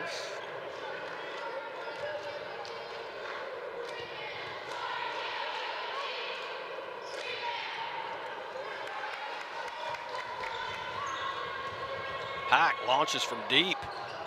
No good, and plenty of time for County to get another possession here. Final 10 seconds. Broyles. Mulder. No good. Rebound, Madison.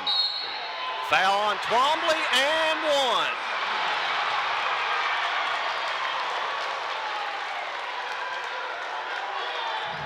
Offensive rebounding against the zone. Madison just went way up for it. Draws the foul on Twombly, and Jaden to complete the three-point play.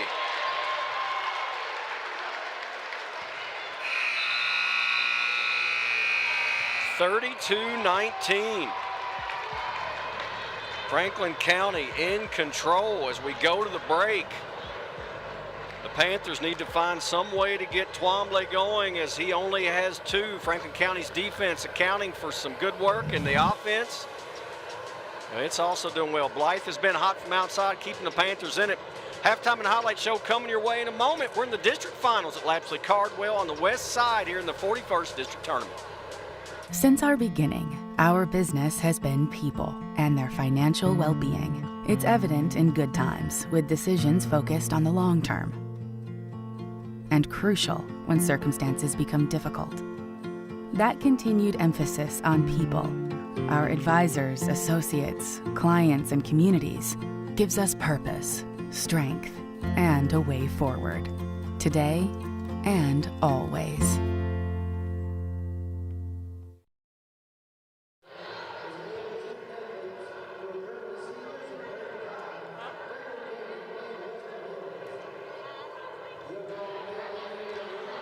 We're at the break. It's a halftime and highlight show here on the game of the week, our final basketball game of the season. These two teams that are playing for the district championship both, of course, will move on to the 11th region tournament.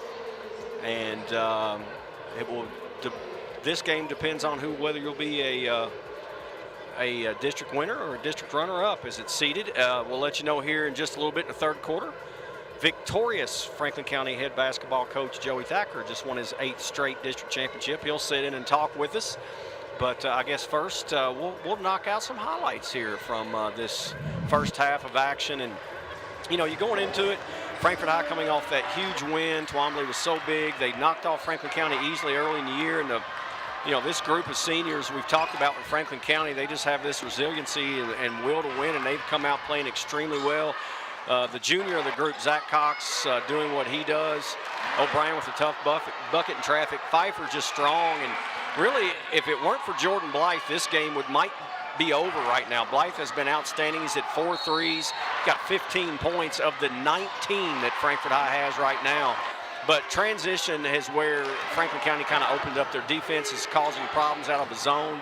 And on a miss, they're running out, and this team shares the ball so very well. They look ahead and run. But if Blythe can stay hot and Frankfort High can get Twombly going, they can get back in this one quickly. But Ferrier and company just out running right now. They've got the 14-point lead.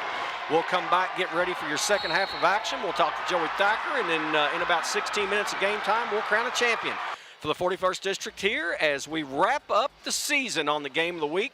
Back in a few moments.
Back into Lapsley Cardwell Gymnasiums. We're at the break in this district championship game for the boys side. And County in control by 14 and joined by a special guest now. And he's got the mask down where you can almost see a smile. He doesn't smile very often, Joey Thacker. Coach, congratulations. The 8th consecutive district championship, 60-plus games you've won against district opponents. That's not easy no matter where you are, but in the 11th region and this district, that's saying something. Congratulations. Thank you. I just was real proud of how we gutted it out and guarded them.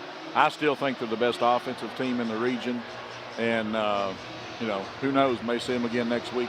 May very well at 11th region. You never know what's going to happen. There was an upset already, I guess, tonight. Somebody say Madison Central got beat by Southern. Is that right? And Lafayette lost to Tate Street. That surprised us a little too. Never know, but there's some highlights. Does that ever get old after now, 8 in a row? Not after what these kids have been through, man. I mean, we were off for a month for COVID. We got a late start. We've had, we lost Jasmine, who's the key to our defense, to ACL.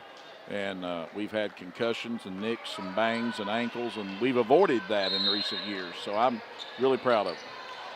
Inbounds as they were double teaming Zach Cox, and Broyles threw it off the back of the defender. Everybody got a little chuckle, but I think a good move from Frankfort High. They come out of the zone. They're going man-to-man here to start this half because they were struggling in that zone. And they go right to Broyles on Ellis for a bucket. I thought Tony had some good sets to get Phillip free against that zone. And, if Franklin County makes a few more free throws early, they're probably up 20 already. Frankfort High is going to make a move. The zone that Tony Wise has dialed up has kept this from happening until right now, and he misses. Twombly got his first look down low, only one bucket in the first half. And there he'd like to have that one back. That young man was special against Western Hills, Joey. Oh, yeah. And he knew late in the game, just give it to me and let me go win it. It's exactly what he did. Broyles with another bucket, and his offense has really been kind of a bonus for this team as he's more of a glue guy, but his offense picking it up. And right now, all cylinders is Franklin County. Ferrier catches the pass behind him out to Cox. Cox thought about the three. Broyles baseline. Madison, ball movement. Broyles three. No good. Twombly got away with the push off. And now they're actually going to say the foul was on Broyles, on Jaden Madison. And it looked to me like that Twombly used the forearm to clear out. But a break for the Panthers there as the foul goes against Madison.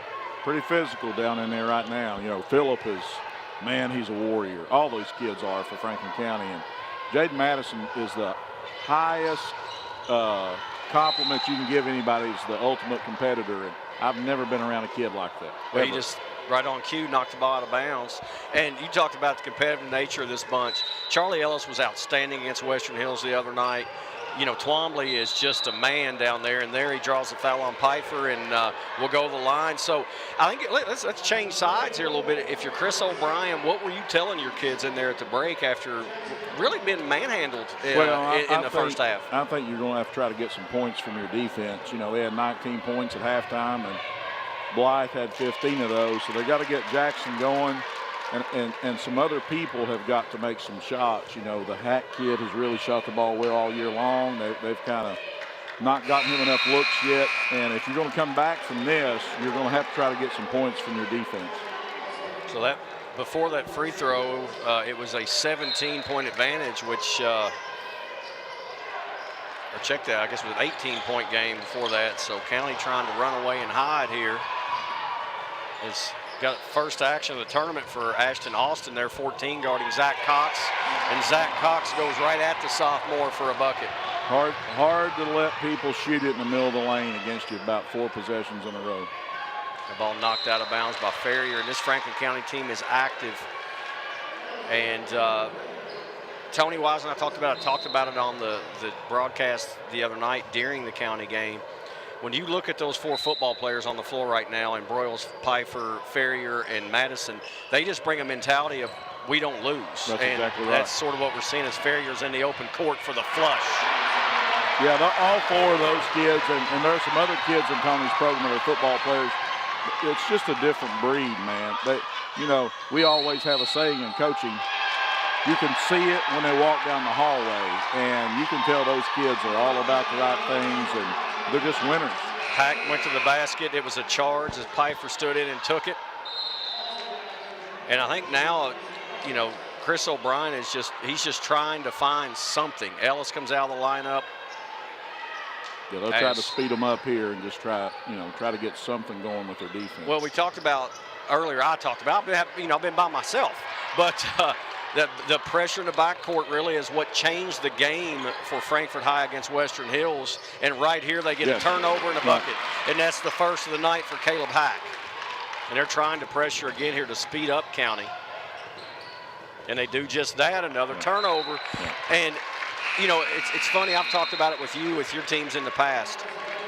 Having a press doesn't necessarily mean you get a steal and a layup. It's making the team play faster than they want to in a lot of cases. Absolutely, and we always tell our kids, you know, can we get an offensive player in a different position that they're not used to because we're pressing them? You know, does somebody have to flash middle that normally doesn't flash middle? But that'll be the MO from here on out, is Frankfort's got to turn them over, or it's... Well, that was a really great play because the ball was knocked away from Twombly off the backside. He stayed with it and somehow got it in. Zach Cox stepped back, rattles it home. And I'm thinking Tony Wise there said no, yes. Yes, I agree with that wholeheartedly. Yes, I do. Maybe not the greatest shot selection, but it goes down. When you're playing well, though, that just gets contagious, you know. O'Brien, no good. Twombly had it, knocked away by Madison. There's that man again. Step through, no call. Now there's going to be a block. And it's a late call, and it's going to upset the Frankfort folks, and I understand the lateness of it. But the contact affected the play. And when the contact affects the play, you see Ellis leaned at the last minute. And, yes, it was a late whistle. But I think it was the right call. Officials always talk about the term displacement. There's no question that happened there. So. Jaden Madison having a really nice ball game tonight. 9 points. He's just a warrior. I mean, and I don't think he played. Maybe he did play the last time against him. I know we weren't full strength. Zach Cox and Philip Piper did not play the last time. That's right. Frankfort High trying to find something here. Hack, high post, now back out Blythe. Austin. Nice entry pass right there. Great touch from the wing down to Twombly for the bucket. And all of a sudden he's got 8, 6 in this half. And here comes the pressure. If they can get it, try to cut this thing in half by the end of the quarter, they've probably accomplished their goal. Cox spinning, shooting, and bouncing it off the back iron for 2. I think that's a good timeout by Tony right here, too, just to remind them what we're after when we're up 20, so. Even though those 2 shots fall, hey, let's slow it down a bit. Here's the jam as we go to the break. 20-point lead for Franklin County midway through the 3rd quarter. Game of the Week is brought to you by Whitehead Hancock. Whitehead Hancock Plumbing has been serving Frankfort families for more than 100 years. You can trust Whitehead Hancock for all of your plumbing, heating, cooling, and septic needs. Call them today at 502-227-2213 for 24-hour emergency service, or visit their website at whiteheadhancock.com. The Dome on the west side, Lapsley Cardwell Gymnasium, the site of the 41st District Tournament here in 2021, and you can see there's still a decent crowd on hand. It's not what we all wanted, Coach. There's not the bands and the student sections, but my goodness, how good is it to be back and to be able to do this and showcase these student athletes and have a tournament. I agree. They've suffered the most through all this pandemic the last, calendar year. My daughter said she had her fight song recorded on her phone. And after we played Highlands or somebody a couple weeks ago, she said, I just miss hearing that, Yeah, I get it.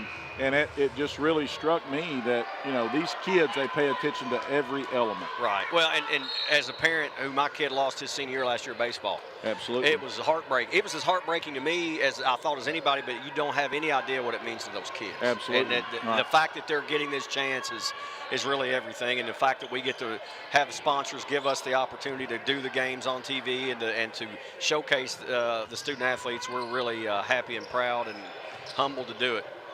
And I think everybody's just ready to get back. Good give to Twombly. Everybody is ready to get back. And, you just got to do it the right way. Western Hills staff's done a great job over here. They certainly have. 18-point game.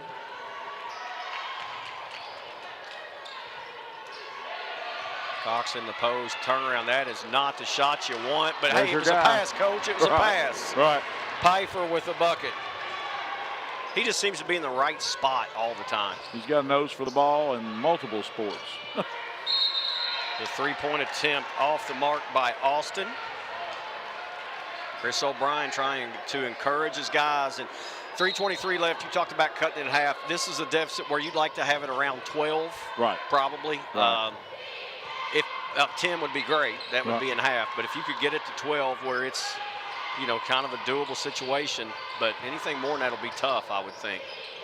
Yeah, and when you're making shots like that, when you're making shots like that, it makes it even more tough. 14 for Cox. O'Brien hits for 3. 5 for the coach's son in his senior season. Ferrier nearly had it stolen away by Hack. Keep that thing off the side. Cox to the paint, draws the foul. Can't keep him out of the lane. He's kind of feeling it right now, Right, and yes. he's a very emotional player. Right. And he's feeling that right now you can't stop me, and I'm going to keep taking it at you. And in a situation where you're trying so hard to get something done defensively, sometimes you overextend and allow penetration like that. And, you know, if he gets in there, he's going to make you pay for it. Misses the free throw there. And that's one of the things that talked about your team. Talk about this team at the free throw line, 54%. When you get in close games, that's got to be better. Yes. And I know you're thinking the same thing about your bunch. As Right. There's too many close games that it matters. The game today, Ohio State, the 2 seed, loses to the Yes. 15, Oral Roberts. 9 of 18 was Ohio State from the free throw line. Yeah, and you know, I call me crazy, but you work on that so much too during the off season, and you just haven't had time. That's going to be, did he get a timeout? No, a jump ball. O'Brien tried to get the timeout and couldn't. So real quick, looking at the 11th region on the girls' side. Obviously, you're one of the favorites. Dunbar's a favorite.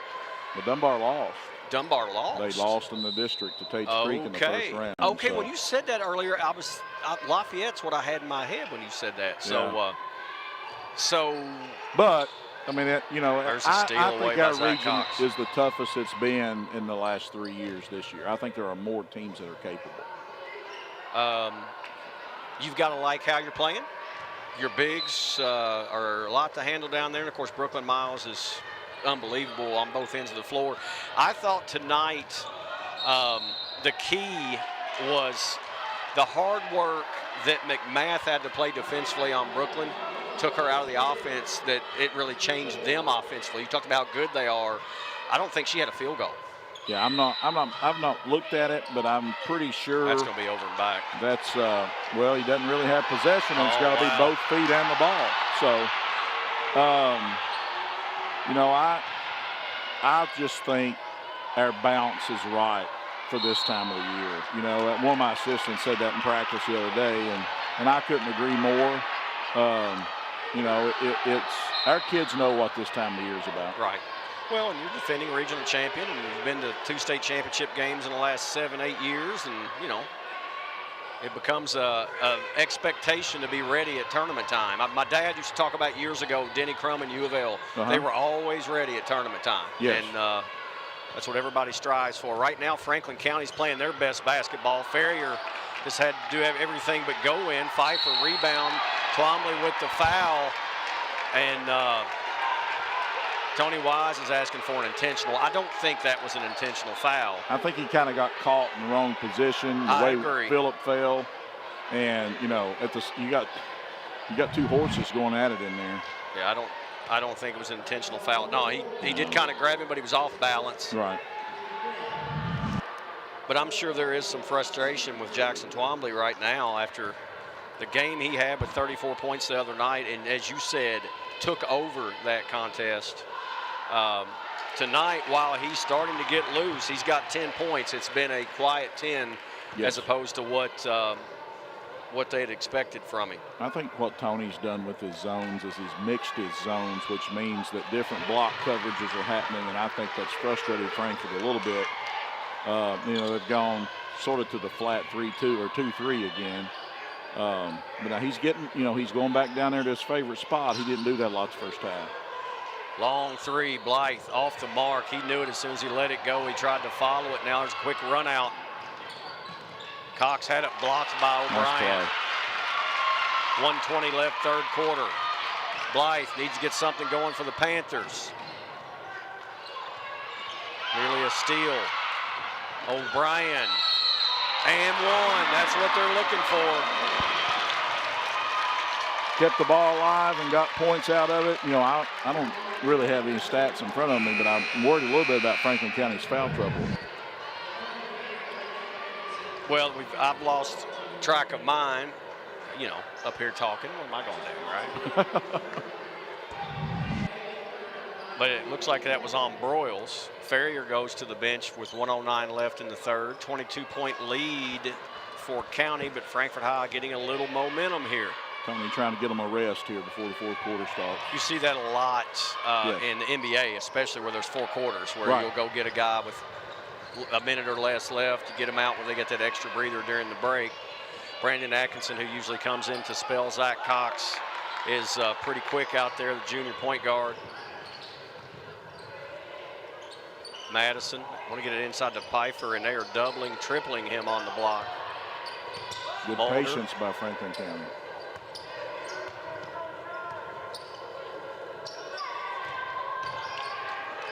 Madison off the screen, kick out. Mulder didn't take the three, goes baseline. Shot no good. Kept alive. Madison with it. Broyles for 3. Hits. That is a huge dagger right there. You work so hard defensively to get a stop. An offensive rebound leads to a 3. Blythe, too strong. And Franklin County starting to feel it right now with 15 seconds left in the quarter. Got to take the last one here. 57-34.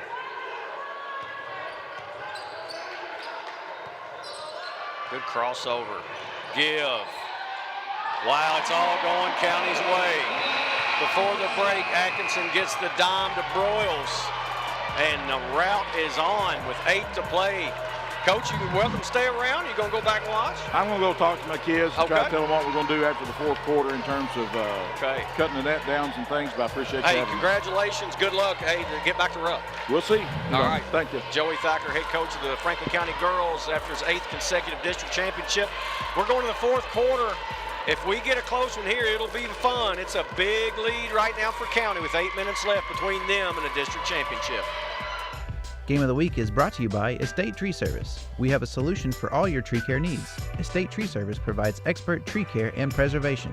Call 502-229-5258 for a free estimate. Also by Raymond James. Since 1996, Tom Curran and Raymond James have been committed to helping our community achieve their financial goals and needs. Raymond James, life well planned.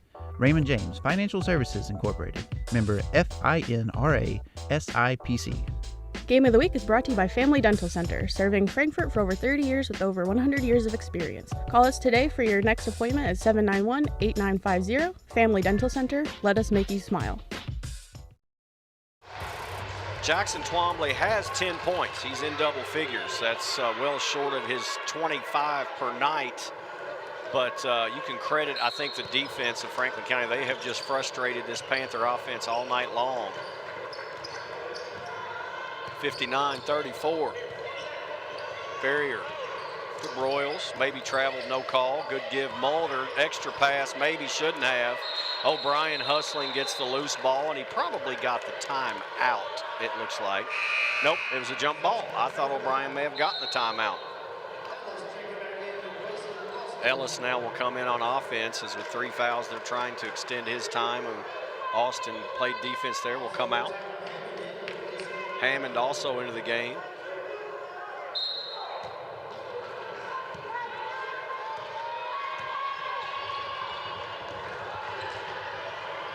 Long 3 up and good. Caleb Hack with 5 points now. That's going to be a foul on the floor against Hammond.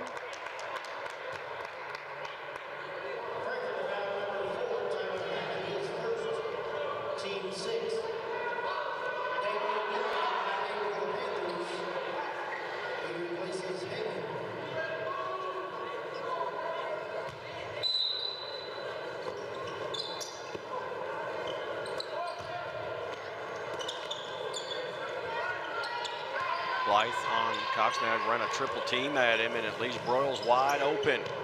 No good. Mulder had position, but sort of mistimed his jump. Blythe from the weak side pushing it. Ellis, contact. That's going to be a block on Pfeiffer.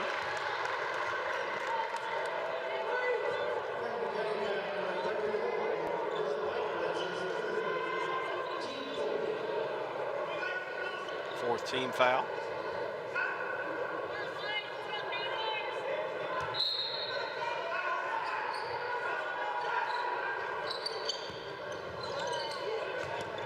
Blythe in the corner.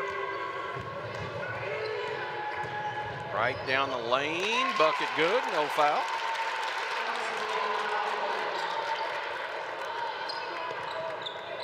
Blythe is having a nice game. Bad spot to pick it up there by Zach Cox, nearly turns it over. Farrier baseline, knifes in, went for the dunk, lost the handle, right to Broyles, 4-2.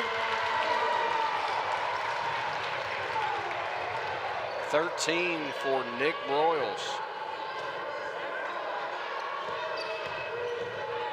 Pack, give to Blythe. Maybe a travel, no call. Ball deflected and stolen away.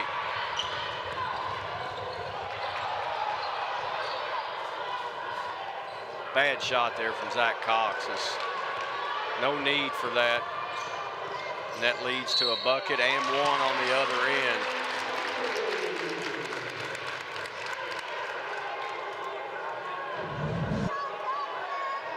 Nice no-look pass from Hack. Pfeiffer will get a breather now, so I believe that was his fourth.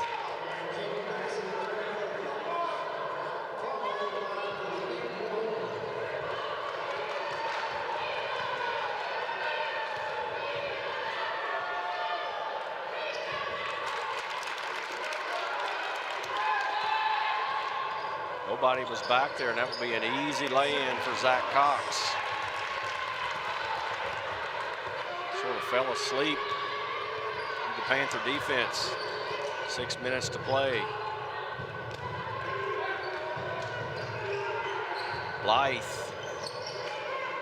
Mulder, nice rebound in traffic. Cox for three. One more.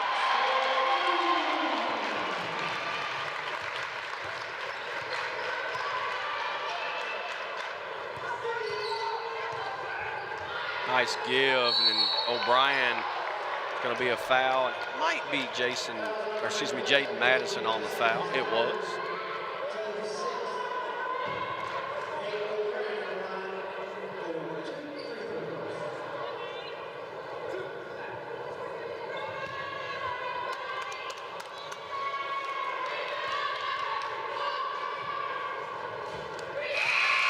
Good on the first one. Zach Cox will get a breather as Atkinson replaces him.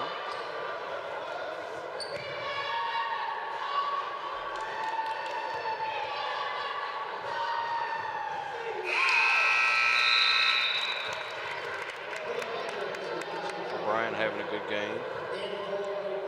9 right now.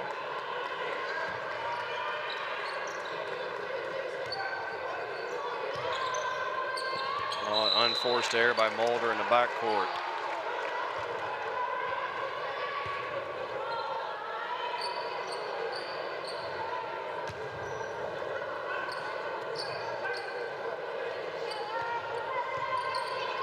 Long three for Hack, who hits. He has 8, and the lead has been trimmed to 18. 5:22 left in the district championship game. Frankfort trying to make a comeback.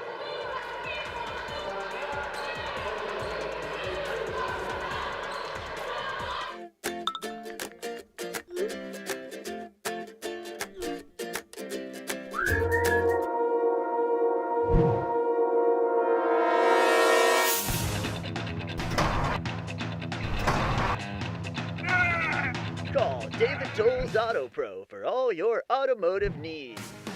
Don't let your car keep you from making important plans. Take it to David Tolles Auto Pro, 515 Duncan Road and 1348 Versailles Road. In the Lapsley Carborough Gymnasium, 18-point lead for Franklin County as we're in the fourth quarter, and one of the big reasons they're leading is Zach Cox. He has been outstanding. He might occasionally get a little emotional. He might occasionally take a bad shot, but Tony Wise has given him the reins, and 19 points in this one, and he has done a little bit of everything, and this big dagger right here was huge, and he's getting coached up a little bit after a couple of plays that Coach Wise didn't love, but you see it's all good. There's smiles over there right now, and why shouldn't there be? Up 19, but you know, this full court pressure starting to bother Franklin County a bit. There is plenty of time left to get back into it. One possession at a time. Atkinson, guarded by Blythe. They'll run at him, and they get to steal. And then Ellis is fouled. This is the same MO that we saw in the Western Hills game. Now, the deficit for Frankfort was not as large, but they went at the guards. They did the run and jump, the trap, and it really propelled them to get back into a game that they quite frankly looked like they were out of, and they came back to get the win. Ellis hits the free throw. Charlie's first point of the night. He was so good in that game against Western Hills. I think it was only 7 points, but he did a little bit of everything. The senior is going on at the University of Cumberland to play football. Zach Cox back down, laying good. They're just beating Frankfort High down the floor right now. Nice give. O'Brien open. Assist to Blythe. O'Brien with 11. Ferrier down the floor. I was going to say the field, because that seems like how it happens. It was knocked away from Ferrier, but right into the hands of Piper.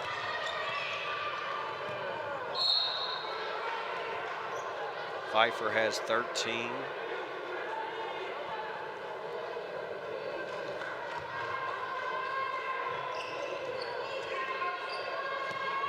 Pass nearly stolen away there. Hack, nice give. O'Brien, shot blocked by Pfeiffer.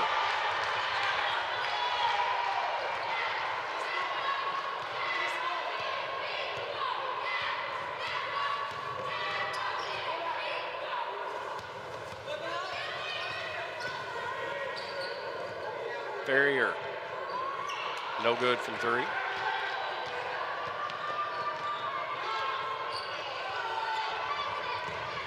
Blythe, good take, no good, and a strong rebound there by Madison, just ripped it away. Goes at Ellis, 2 more. Madison with 12.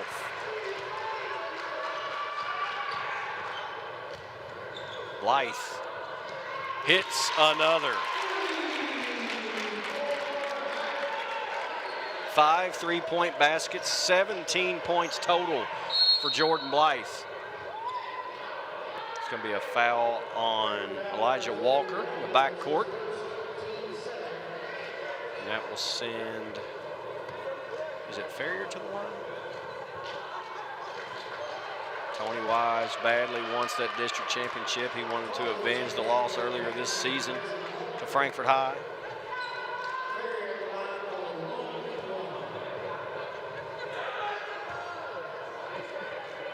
Ferrier has 12 points. 13 now.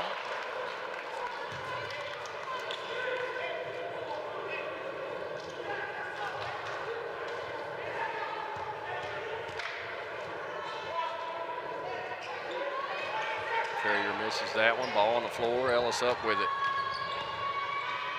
Nice take. Shot blocked by Cox. 1-on-4. Cox reverse lay-in. No good. Pfeiffer rebound. Make it Madison. No good. And now O'Brien has it taken away by Pfeiffer. But they'll say that was a foul on Phillip.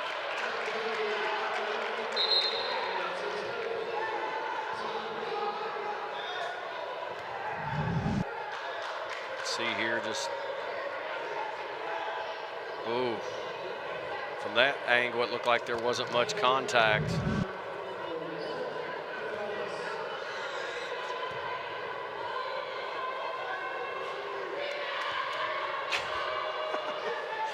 You know, we need an ISO on all the coaches, I think, all the time, just to get reactions like that. And throw it away. 20-point lead, under 4 to play. Sometimes the concentration goes a little bit, trying to have a little fun, get going a little quick. Hack steps into a 3. That's off the mark. Broyles rebound.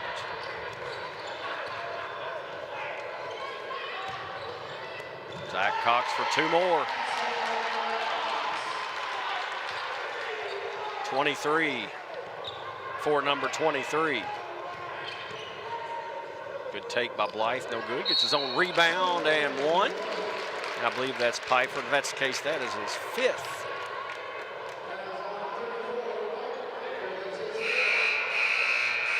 What a game by Pfeiffer, though. He leads with 13, and just his overall just effort is outstanding.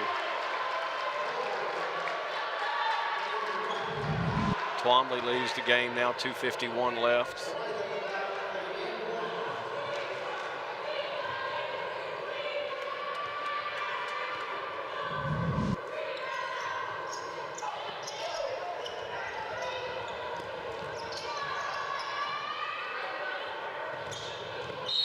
That's going to be a foul on Hammond, as that was going to be a sure bucket. Well, Frankfort had won back-to-back district championships, and you wonder, really, we knew that Franklin County, when they played them earlier, wasn't at full strength. The football players were nursing injuries. Zach Cox was out. They hadn't really found their identity yet. We mentioned they were playing their best basketball late, and they're certainly doing that. But the point I was about to get to is it makes you wonder the energy and emotion that had to be expended by the Panthers to come back and win that game in overtime against Western Hills. Did it just take too much out of them? And also credit the strategy defensively from Franklin County. They just took Twombly out of the game early, and he's hanging in there. He's got 13, but he was scoreless in the first quarter and really set the tone in this one. Ellis will take a 3. Off the mark. Cox out to Ferrier for 1 more. Ellis knocks it away. Good hustle by Charlie.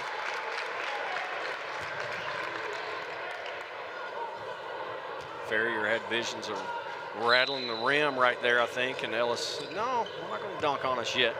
Not again, anyway.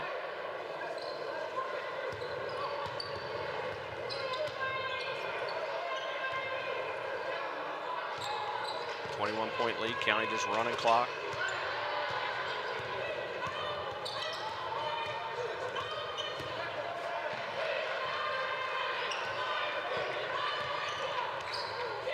Broyles tried to bounce it, and everything was kicked, but must have just hit a leg.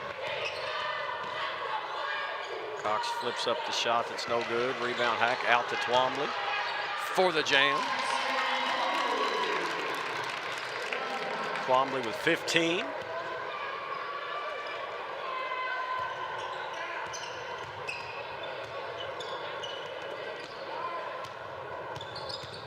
Trying to double team. Cox get rid of the ball. Broyles, and they're just working around. That'll be a foul, and we'll send Broyles to the stripe. Twombly whistled for the personal.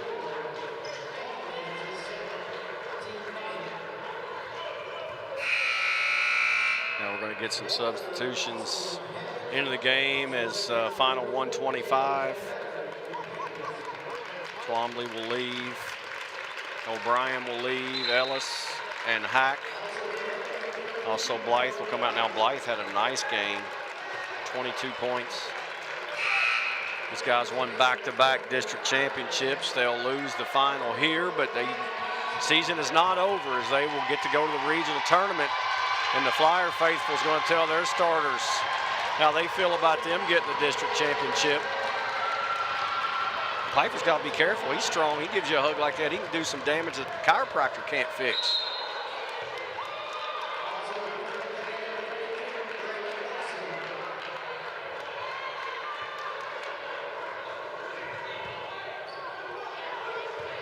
Franklin County just pretty much took over this game early. They led by 8 in the first quarter. It was a 6-point lead at the end of the quarter, and they extended it to half, and just been all Flyers tonight. Dominic Taylor into the game now, and going to get some more subs as Broyles will come out of the game. Mulder, I think, will also come out of the game. I'll take that back. Let's see who we got in here. There's Mulder leaving. So right now it's Tyler Valentine, Taylor, Chenault, Mace Clark on the floor, and Braylon Dawson.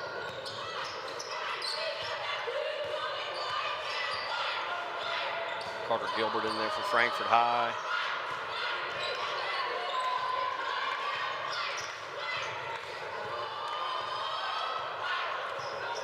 The dribble clock, final 40 seconds.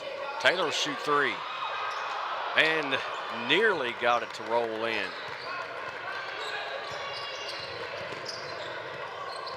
Austin, final 30 seconds. Long three-pointer. No good. Rebound pulled away from there by Gilbert. He'll get the bucket. Carter Gilbert. Final 10 seconds. Franklin County, celebrate. You are the 41st district champion for 2021. Tony Wise and staff feeling good about things as they dominated from the get-go.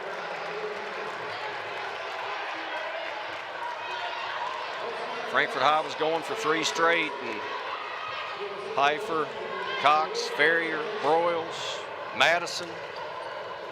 That starting bunch just willed it to be the Flyers' night.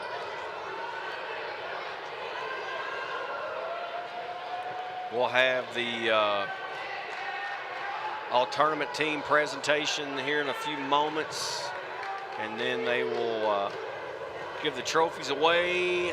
I guess each team, Franklin County team, will get to cut down the nets. And again, I'll try to hear who the all-district team is. The way the audio is in the gym, I have a hard time hearing the PA announcer. We'll try to pass that along to you.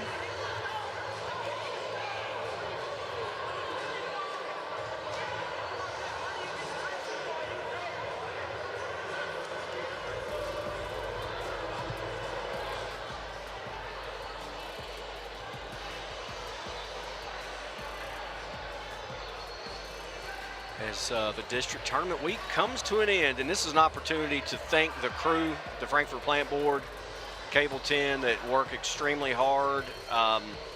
There is not another station in the country local that does the job that these folks do. It looks fantastic. The technology is unbelievable, and they put in a lot of work to do it. And of course, our sponsors to help make it possible. And it's just a lot of fun to get to come to these games and watch these student athletes grow up over the years and have success, and then see them down the road later when they're doing wonderful things. They're adults now, a lot of them, but as adults, as their high school careers come to an end, and these are the memories that they've missed out on a lot in the past, and this pandemic, but to get to do this and highlight what they do has been a great joy of mine this year, so I'm glad you've been along for the ride this season. There will be a lot of basketball and softball we hope to bring your way on Cable 10, and hopefully I'll get to do that as well. So we'll look forward to that as the seasons are underway now, really, for the spring sports. So, but County with a great victory tonight. In defeat, Jordan Blythe had a great game, 22 points. Twombly had 15. Nathaniel O'Brien had 11. Pack with 8. And then you look over, Ferrier had 13 points. Jaden Madison had 11. Broyles had 13. Cox had 23. Pfeiffer had 13. So those 5 starters, all in double figures for Franklin County. So we will do our best to get, if I miss a couple, please bear with us. We're just going to try to hear who they are the best we can. We'll get you that all tournament team here in just a moment.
It sounded like the first member was Micah Souders. From Western Hills, Walter Campbell, who had a great game.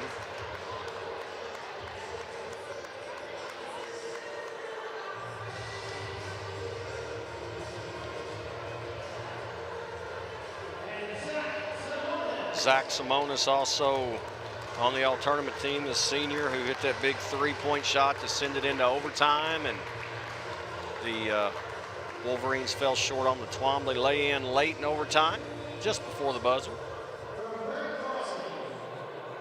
I'm trying to see. It's Janias Burrell.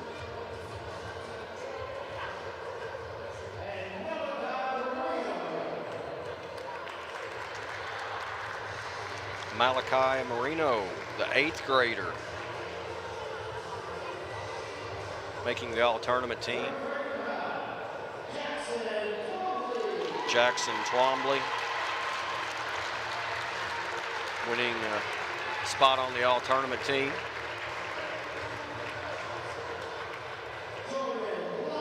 Jordan Blythe, who played so well, 15 in the game against Western Hills, 22 tonight.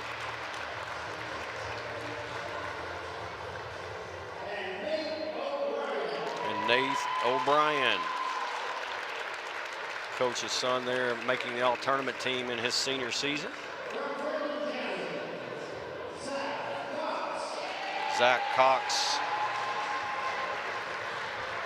making the all-tournament team, and I'm going to guess that will mean Pfeiffer is the MVP. Nick Broyles, who really played well in this district tournament.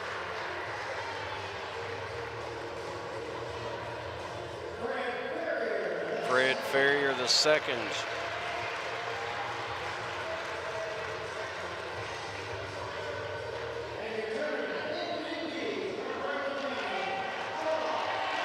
Philip Pfeiffer gets the MVP, and it's well deserved, as he was outstanding. 13 points tonight. His effort, his energy just controlled the game, especially in the low post, and the same with great crossings. You look at those three there with Zach Cox, the junior point guard, but those three guys there know nothing but winning. They got beat in overtime in the state football championship game, and They are just a winning mentality bunch, and congratulations to all the members of the all-tournament team. It was well-deserved, and congratulations to the Western Hills staff for really doing a good job putting this tournament on. A lot of people wondered how it might work, and it's been pretty seamless, having to bring people in and out and sanitize between games and all the different things that go on. And shout out to them, Don Miller, athletic director, and his staff. Just an amazing job. So now it will be the presentation to the runner-up. And Nate O'Brien will come get it up with his teammates, and they'll